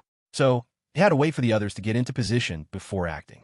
Within the time it takes to brew half a cup of tea, the tribesmen around them had gradually surrounded the wild boars. At this point, the large wild boar seemed to sense something. It stopped rooting, constantly raising its head and looking warily into the surrounding woods. Just then, the large wild boar suddenly let out a low growl, and then quickly moved its feet, darting toward the thicket on one side. Beside it, the 8 piglets, seeing the large wild boar run, quickly tumbled after it, rapidly diving into the thicket. Just then, from behind a large tree next to the thicket, a man holding a thick-backed broadsword leaped out. This man was the captain of Team 1. After leaping out, the thick-backed broadsword in his hand instinctively swung out. The large wild boar, charging straight ahead, was clearly startled by the sudden appearance of the man. Its 4 hooves splayed, and it immediately ran to one side. Who knew? Another person immediately leaped out from that side. Not just here, everyone else hidden in the surrounding areas, seeing the wild boars try to escape, could no longer hold back and quickly rushed out with their weapons. In an instant, 20 people, armed with swords, sabers, or spears, had completely surrounded one large wild boar and 8 piglets within a circle. The circle was only about 10 meters in size and was constantly shrinking. Watching the anxious piglets scurrying back and forth beside it, the large wild boar's low growls grew increasingly urgent. The next moment, it suddenly snorted and charged towards one of the people. One must know that although this large wild boar did not have huge tusks, its sheer massive size alone was enough to make people keep their distance. Chi and the others on the other side all hastily shouted for caution. However, Chen Yuan, as the person involved, not only showed no trace of worry or fear, but even smiled. That's right, this wild boar, for some reason, chose Chen Yuan as its breakthrough point. Chen Yuan didn't know if this guy chose him as a breakthrough point because he was the shortest person in the crowd or for some other reason, but in any case, it was clearly doomed today. As a group of people watched with wide eyes, Chen Yuan extended a single palm, directly placing his hand on the large wild boar's forehead the moment it charged. He himself also leaped up suddenly, easily straddling the large wild boar's back. The next moment, Chen Yuan's green peak sword was unsheathed, and he instantly plunged it fiercely into the top of its head. Splat! The sound of sharp blade entering flesh instantly rang out. Immediately following was the large wild boar's mournful roar. Then, the rapidly charging large wild boar seemed to go mad, scurrying wildly everywhere. Its massive body trembled constantly, trying to shake Chen Yuan, who was riding on its back, off. However, Chen Yuan was as if rooted to its back, firmly grasping the hilt of the green peak sword and securing his body tightly onto the large wild boar. Chapter 50 Passing by. Blood, accompanied by roars, continuously spurted out, and the wild boar's struggles grew weaker and weaker. In the end, it didn't even have the strength to roll on the ground and throw Chen Yuan off. Ding! Congratulations, host, for successfully slaying an unmutated wild boar. Experience +10, system points +10. Along with the pleasant system notification, the large wild boar finally lost its last bit of strength, crashing to the ground with a thud, completely motionless. Chen Yuan timely jumped off as it fell, avoiding being crushed underneath. Looking back, he saw that besides Chi, Ling Yu, and others anxiously staring at him, everyone else was busy catching the remaining piglets. Perhaps feeling that these piglets weren't very dangerous, or perhaps wanting to raise them, these people intended to capture them alive, which led to a chaotic scramble. Fortunately, none of them were ordinary people. Even though more than half of them were ordinary people who had an inner body tempering, their physical fitness was far superior to that of average people. Coupled with their numerical advantage, catching 8 piglets was no problem at all. In just the time it takes to drink a cup of tea, Wu Jian and the other 8 people excitedly gathered around the large wild boar Chen Yuan had hunted, each holding a piglet. Such a big one. Enough for our tribesmen to have a good feast tonight.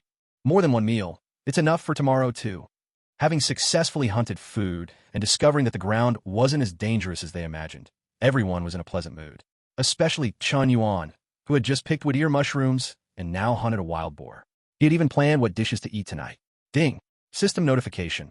A first-level demonic beast is rapidly approaching within 10,000 meters ahead. Host, please escape as quickly as possible. The system notification suddenly rang out. Chen Yuan, standing beside the large wild boar, his smile instantly froze, and almost all the hairs on his body stood on end. First-level demonic beast. This was the first time Chen Yuan had heard this term, but judging from the fact that the survival system directly told him to escape, it was enough to prove that he was completely no match for this guy. Without the slightest hesitation, Chen Yuan, having reacted, quickly shouted, "Run! Something is coming!" Mo Qi, Ling Yu, and the others were stunned, but upon seeing Chen Yuan's anxious expression, their faces instantly became stern. One by one, they unhesitatingly ran towards the exit of the underground cave.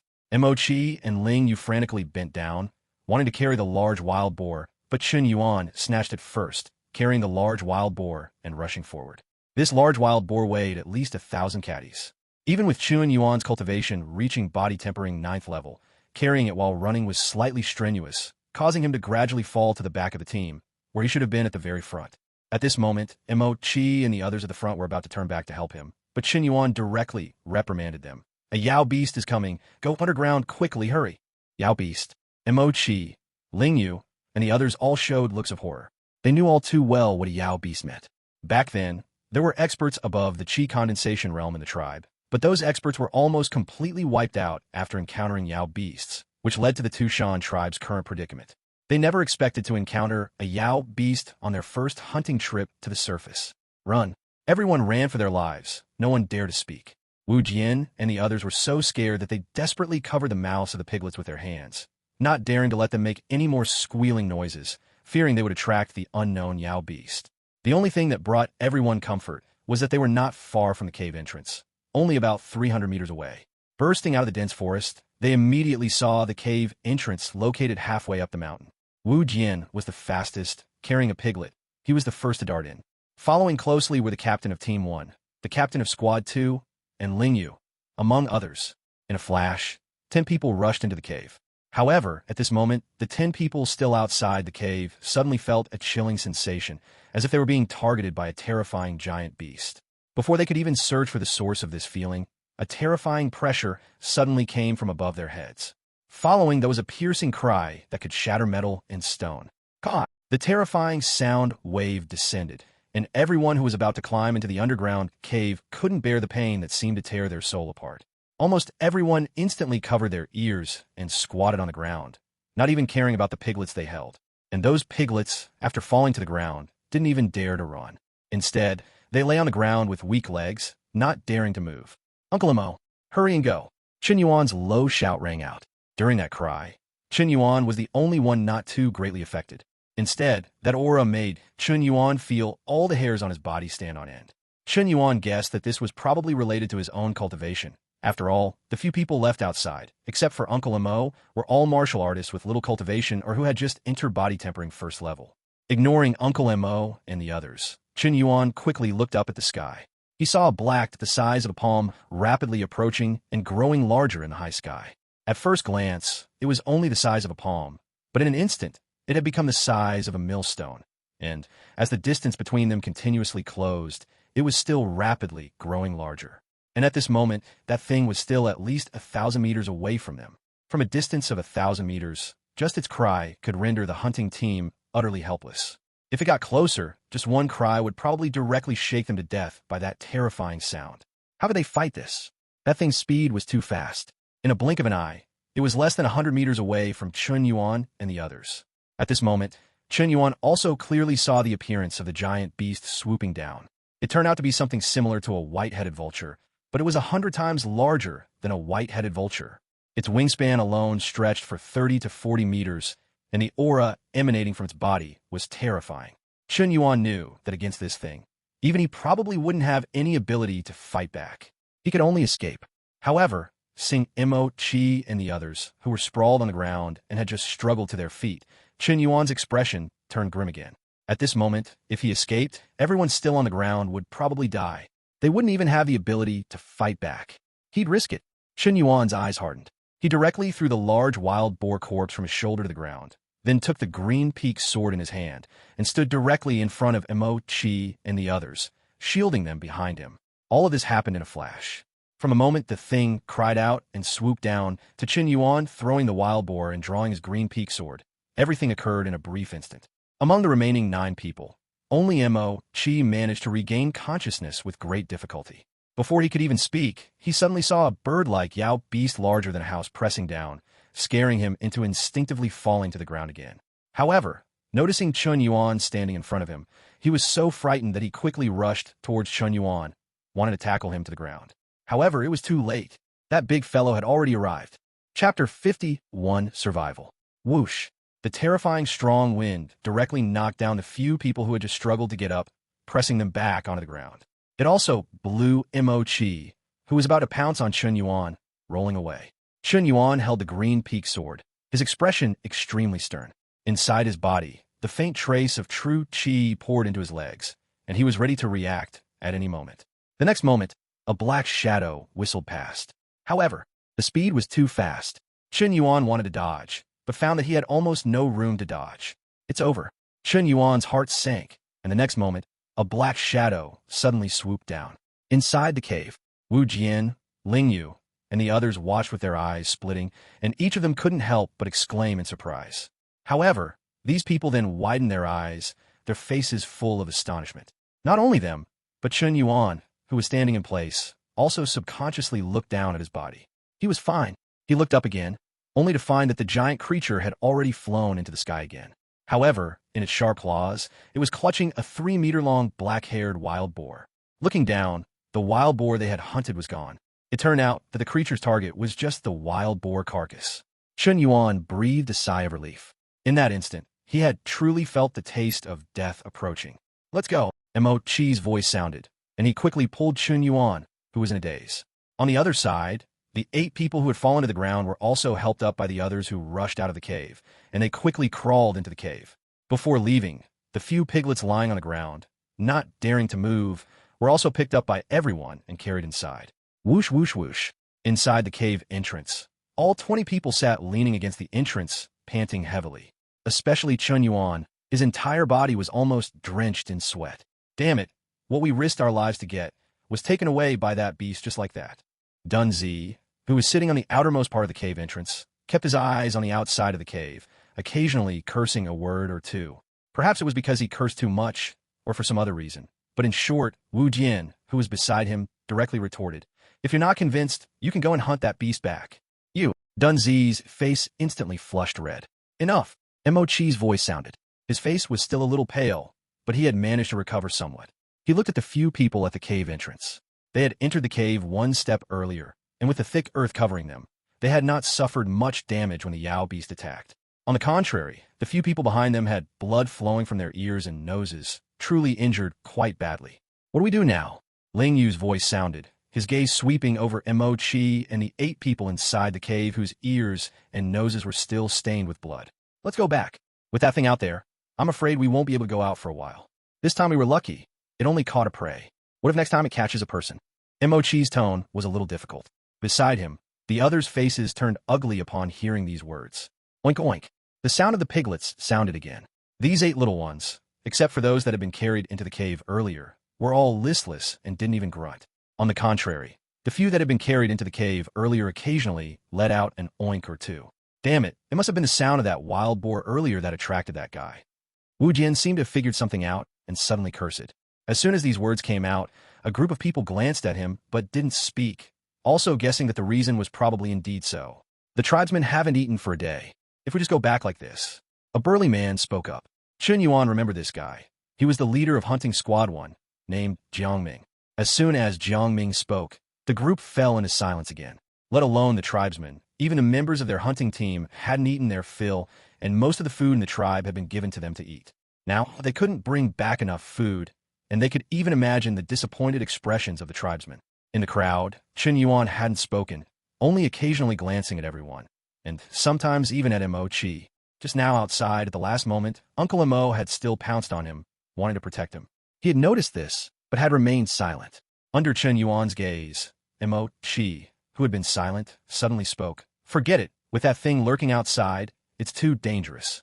Don't we have these piglets now? Plus the 3 cloaked creatures at home. That should be enough for the tribesmen to eat one meal. Let's try again tomorrow." As soon as these words came out, even though everyone still wanted to say something, thinking of that Yao beast, they still swallowed the words that were on the tip of their tongues. "Let's go." Everyone got up, somewhat dispirited, and prepared to slink back. However, at this moment, a slightly tentative voice suddenly sounded. "How about we go out and try again? That Yao beast should have left after catching its prey, and it probably won't be back for a while." Everyone turned back in surprise, only to find that it was Chen Yuan. At this moment, Chen Yuan's face showed a trace of unwillingness and tentativeness. Chen Yuan was indeed a little unwilling. He had already planned to make wood ear mushroom and pork slices tonight, but his prey was snatched by something else. The more he thought about it, the angrier he got. Of course, a more important factor was that the system had not given him any more prompts. That is to say, that things should have really gone far away. "Xiao Yuan, it's too dangerous to go out now." Mo Chi's face darkened. "Uncle Mo, that thing should have really gone far away. I don't sense it anymore. Besides, if we go back now, everyone in the entire tribe will have to go hungry with us." After a pause, Chen Yuan continued. "Actually, our reaction was a bit slow just now. Next, just me, Uncle Mo, and Captain Ling Yu, Captain Jiang Ming, and the other 4 of us will go out and take a look. The rest of you stay in the cave and must not go out. The 4 of us have slightly higher cultivation, so if an accident really happens with our speed, we should still have time to retreat. How about it?" As soon as these words came out, Mo Chi, who had originally intended to refute, opened his mouth but didn't know what to say. And Ling Yu, Jiang Ming, and the others exchanged glances, then quickly looked at Mo Chi and nodded, saying, "Captain, why don't we give it a try? With the speed of us few, if we really encounter danger, we should still have time to escape back." "This? Okay. Mo Chi agreed with some hesitation. A smile immediately appeared on Chen Yuan's face. Ling Yu and the others exchanged glances, then quickly came to the cave entrance and looked around, confirming there was no danger, then quickly jumped down. Chen Yuan and Mo Chi followed closely behind. Soon, the 4 of them once again darted into the forest. Looking back at Wu Jian and the others who were still in the cave, Chen Yuan waved his hand, then followed behind Uncle Mo and plunged into the forest. Inside the cave, Wu Jian, carrying a python on his shoulder and holding a piglet in his arms, waited anxiously. Not only him, but the other 15 people with insufficient cultivation were also in the cave, and they also had to take care of their injured companions, so they could only occasionally turn their heads to look at the dense forest. Chapter 52, Wild Melon. Inside the dense forest, Chen Yuan, Mo Chi, Ling Yu, and Jiang Ming walked cautiously into the depths of the dense forest in a diamond-shaped formation. Fortunately, even after they had walked several hundred meters, they still saw no sign of the Yao beast from before, indicating it had truly flown far away.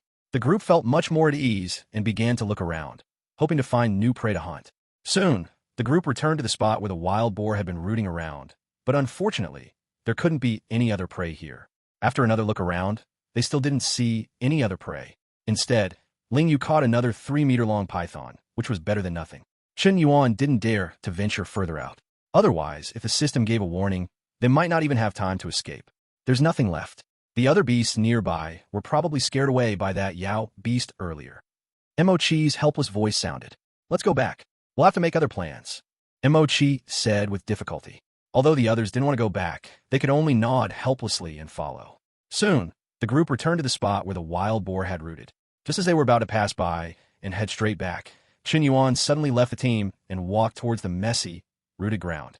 Mo Chi and the others, who were leading the way, noticed something was wrong. They all turned their heads and saw that Chen Yuan was already squatting on the ground, digging in the mud with his green peak sword. "Xiao Yuan, what are you doing?" Jiang Ming's curious voice was the first to sound. Chen Yuan didn't rush to answer, continuing to dig in the mud. After digging about 10 centimeters, the object that appeared suddenly made Chen Yuan's eyes light up. It was a dark red plant root, about the size of a bowl, particularly conspicuous in the dark soil layer. Quickly reaching out, Chen Yuan grabbed the dark red fruit. He examined it briefly in his hand. That's right. It was indeed a wild sweet potato. It was nearly 10 times larger than the wild sweet potatoes on Blue Star, but that wasn't important. What was important was that it was edible. Wild sweet potatoes don't grow one or two at a time, but in large patches. Realizing this, Chen Yuan smiled and quickly dug around, and sure enough, he soon found several other wild sweet potatoes. Although the other three didn't know what Chen Yuan was doing, they instinctively stood around on guard. When Mo Chi, who was on guard, subconsciously glanced at Chen Yuan, he was stunned. He then instinctively squatted down and immediately asked, "Oh, Xiao Yuan, what is this?" "These are wild sweet potatoes. There should be many more nearby. You guys look for them." Chen Yuan's voice sounded, but his hands didn't stop moving. Beside him, Ling Yu and Jiang Ming also gathered around. When they saw the dark red, bowl-sized fruits Chen Yuan was digging out of the ground, their eyes were filled with shock. Ling Yu even asked urgently, "Xiao Yuan, can this be eaten? If it couldn't be eaten, why would I dig it up? Stop talking nonsense, hurry and help." Chen Yuan said irritably. He didn't want to waste too much time on the ground. Upon hearing that it was edible, not to mention Ling Yu and Jiang Ming, even Mo Chi couldn't resist squatting down and starting to dig. Unfortunately, the mountain-cleaving axe in Mo Chi's hand was not suitable for such rough work. Out of helplessness, he simply used his hands to quickly dig. Fortunately, the forest floor was made of rotten leaves, making it very easy to dig, and digging with hands was even faster. Ling Yu and Jiang Ming, seeing that Mo Chi was using his hands, also didn't stand on ceremony and quickly started digging. In less than a cup of tea's time, the four of them had dug out a small pile, at least 100 in number. Chen Yuan stopped his hand movements, instead pulling the bee skin bag he carried from his waist and began huffing and puffing as he filled it with wild sweet potatoes. Meanwhile, the others on the other side were still excitedly digging for the wild sweet potatoes buried in the soil. Chen Yuan's bag was quickly filled, then Mo Chi's bag was filled, and then Ling Yu's bag was filled halfway. He wanted to continue, but found that although the others were still digging nonstop, no new wild sweet potatoes were being dug out. Chen Yuan knew that this area had probably been dug clean by them. "Uncle Mo, let's go. This part of the forest should be dug clean. Let's take these back first. They should be enough for the tribesmen to eat tonight," Chen Yuan said. Aren't we going to look elsewhere?" Ling Yu said, still wanting more. "We've been out here too long. It's time to go," Chen Yuan reminded him. As soon as he said this, the group's minds instantly tensed. Only then did they realize that they had unknowingly dug up a large area of the forest. Judging by the area, they had probably stayed on the ground for at least the time it takes for an incense stick to burn. Thinking of this, the group dared not delay any longer. Each of them quickly picked up a bag and carried the bee skin bags full of wild sweet potatoes.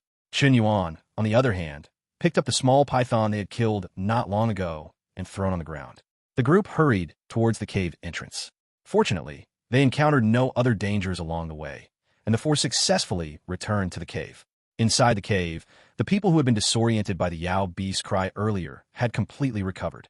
Although their faces still had bloodstains, making them look somewhat tragic, there were no other adverse effects.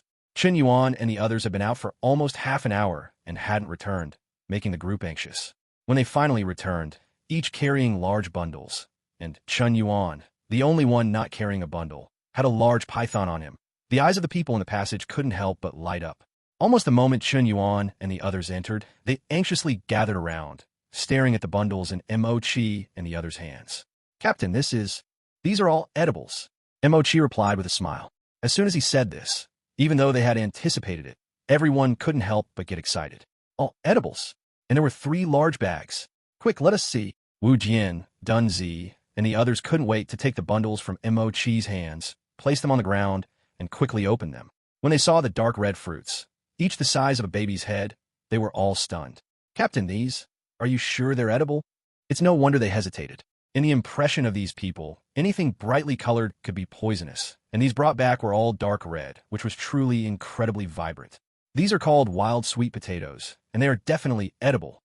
Chen Yuan threw the python carcass on the ground, casually picked up a wild sweet potato, wiped it on his bee skin clothes, and then took a bite. A crunching sound immediately echoed. The more he ate, the brighter Chen Yuan's eyes became. He hadn't expected this seemingly unremarkable thing to taste so sweet, so much so that he couldn't help but take a few more bites.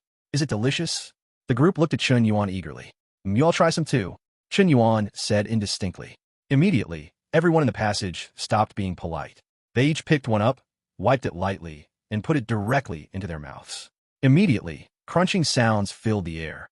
"This is sweet, really delicious." Yes, it's really too delicious. Why didn't I discover such delicious things before? Exactly, Captain. How did you discover this good stuff? Voices kept sounding, almost everyone eating while looking at Imo-chi.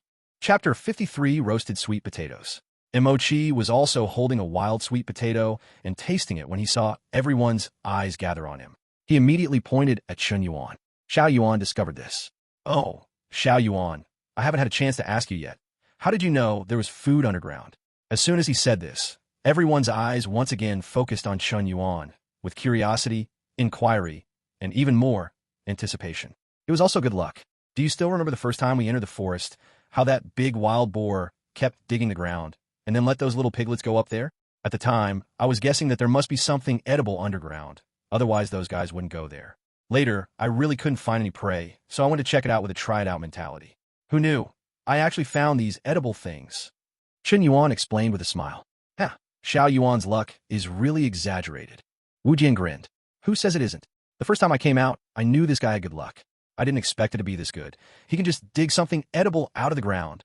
Dun Zi also chimed in. All right, we've rested enough. It's time to go back. Mo-chi's voice rang out.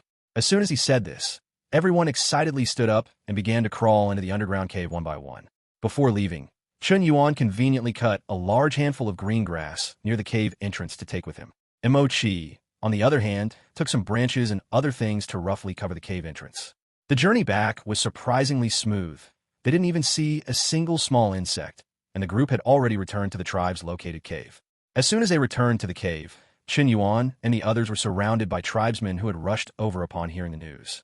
Under the expectant gazes of all the tribesmen, Chen Yuan and the others, carrying little piglets, shouldering 3 large beast-hide bags, and 2 large pythons, crawled in from outside the cave. How was it? You didn't encounter any dangers on this outing, did you? Clan Chief Tu Shanhuai's voice rang out, his gaze sweeping over everyone's faces one by one. When he saw that there were 20 people returning, a clear smile appeared on his face.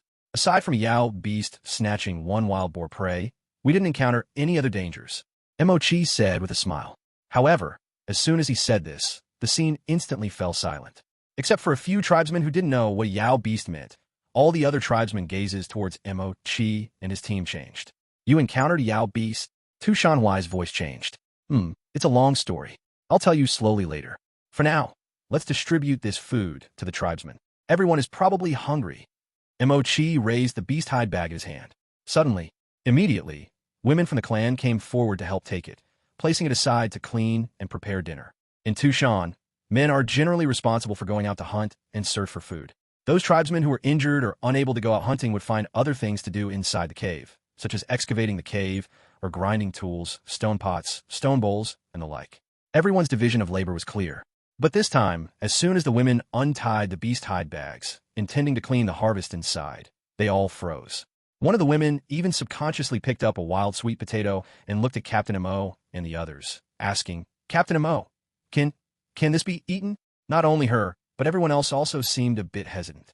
After all, dark red things usually indicated poison. Even Tu Shanhuai, upon seeing the strangely shaped plant roots, raised his eyebrows and quickly walked over to pick one up for inspection. Clan Chief, please rest assured, Xiao Yuan accidentally discovered this. We tasted it when we were above ground. It's not poisonous, and it's delicious. Ling Yu said with a smile from the side. That's good. Tu Shanhuai also grinned, and when he looked at Chen Yuan standing by, the smile in his eyes was uncontrollable. All right, let them handle things here. You've been running around all day and are tired. Come sit and rest first. The clan chief finished speaking, then led the group to the interior of the cave, sitting down by a bonfire near the pond. Including the hunting team members who remained in the cave, everyone sat down around the bonfire, warming themselves and listening to Mo-chi and the others recount the various things they encountered on the surface. Time passed bit by bit.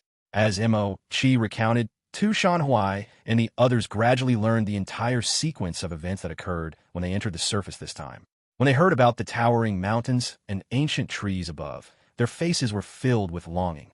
When they heard about being attacked by a giant Yao beast, almost losing their lives, and how its mere roar caused most people's ears and noses to bleed, the group's expressions changed drastically. However, when they heard that the giant beast only snatched their prey and then left, the group was filled with relief. After that, they recounted how, at Chen Yuan's suggestion, they exited the cave again, went to the surface, and discovered the wild sweet potatoes there. When the storytelling was almost done, a female clan member suddenly came over, bringing a piece of snake meat and over 100 clean wild sweet potatoes. Having heard Mochi and the others' accounts, they already knew the wild sweet potatoes were sweet, so they didn't stand on ceremony. Each person took one and began to gobble it down. It's really delicious. So sweet. This taste is much better than the fern fruits we discovered before. Amidst exclamations of praise, the quantity of over 100 sweet potatoes began to rapidly diminish at a visible rate. In a blink of an eye, the 100 sweet potatoes were almost all eaten.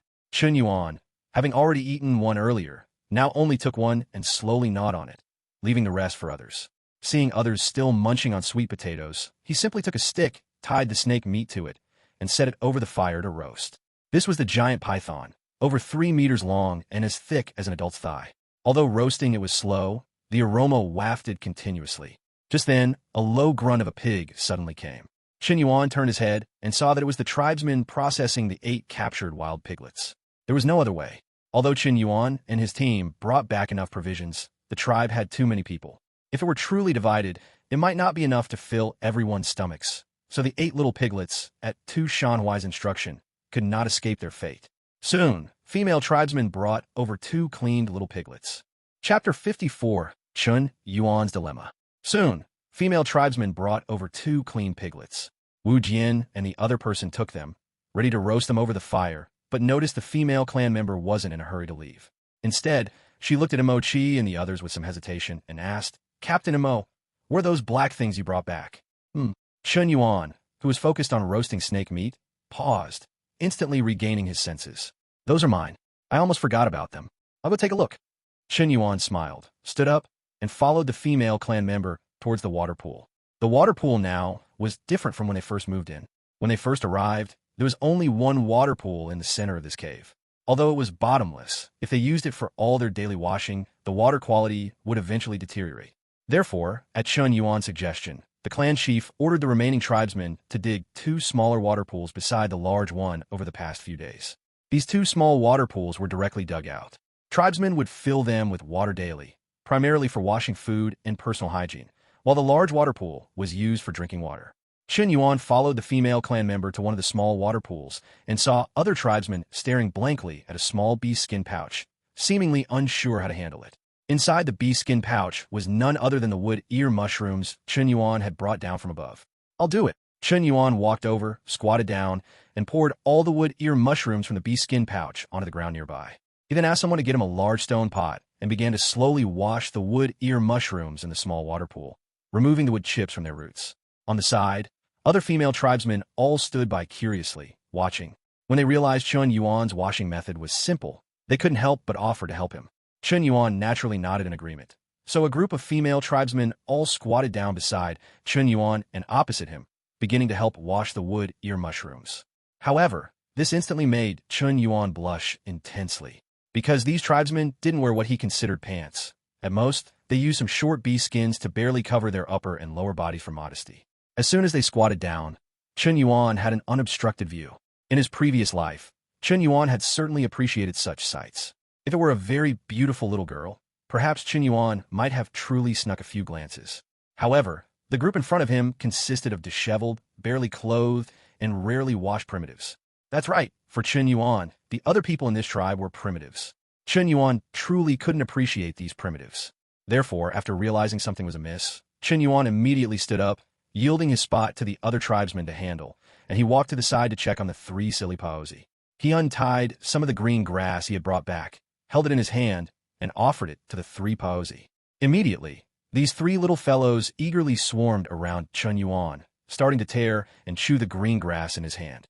After feeding them 2 handfuls, Chen Yuan suddenly scattered all the remaining green grass he had brought back. Watching the 3 paozi lower their heads to munch on the grass, he couldn't help but let out a long sigh. "Oh, if only I could be as carefree as you all." Chen Yuan's face showed a bitter smile. Originally, he thought this world was just like this, and as long as he used the knowledge he brought from Blue Star, he might even be able to lead the tribesmen back to the surface and live a better life. However, today when he encountered that giant eagle Yao beast, Chen Yuan truly felt the threat of death. At that moment, he thought he was going to die. This world was far more dangerous than he had imagined. Humans in this world might not even be considered at the lowest tier, Compared to those behemoths, humans were at most just food. What if I possessed the strength to hunt that Yao beast? Chen Yuan's eyes flickered, and he immediately began to ponder seriously. It was difficult to improve one's cultivation. At least, in the eyes of ordinary tribesmen, it was very difficult. Without spirit stones, Chen Yuan might not know how many years it would take to break through to the qi condensation realm. But don't forget, Chen Yuan still had the system. Although the system's primary function was to warn Chen Yuan of dangers and help him survive. However, if Chen Yuan was willing to hunt a large number of ordinary wild beasts, he could slowly accumulate experience points. Relying on this, he might also be able to quickly improve his cultivation and advance to the qi condensation realm.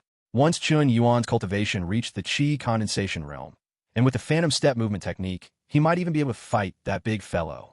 Before Chen Yuan could continue thinking, footsteps suddenly approached from the side, followed by a female clan member's voice. These things are ready. How do you want to handle them? Turning his head, he saw that the wood ear mushrooms had been thoroughly washed clean. Are there any more stone pots? Please help me find another stone pot. Chen Yuan said with a smile. The female clan member nodded immediately, then turned to get the stone pot.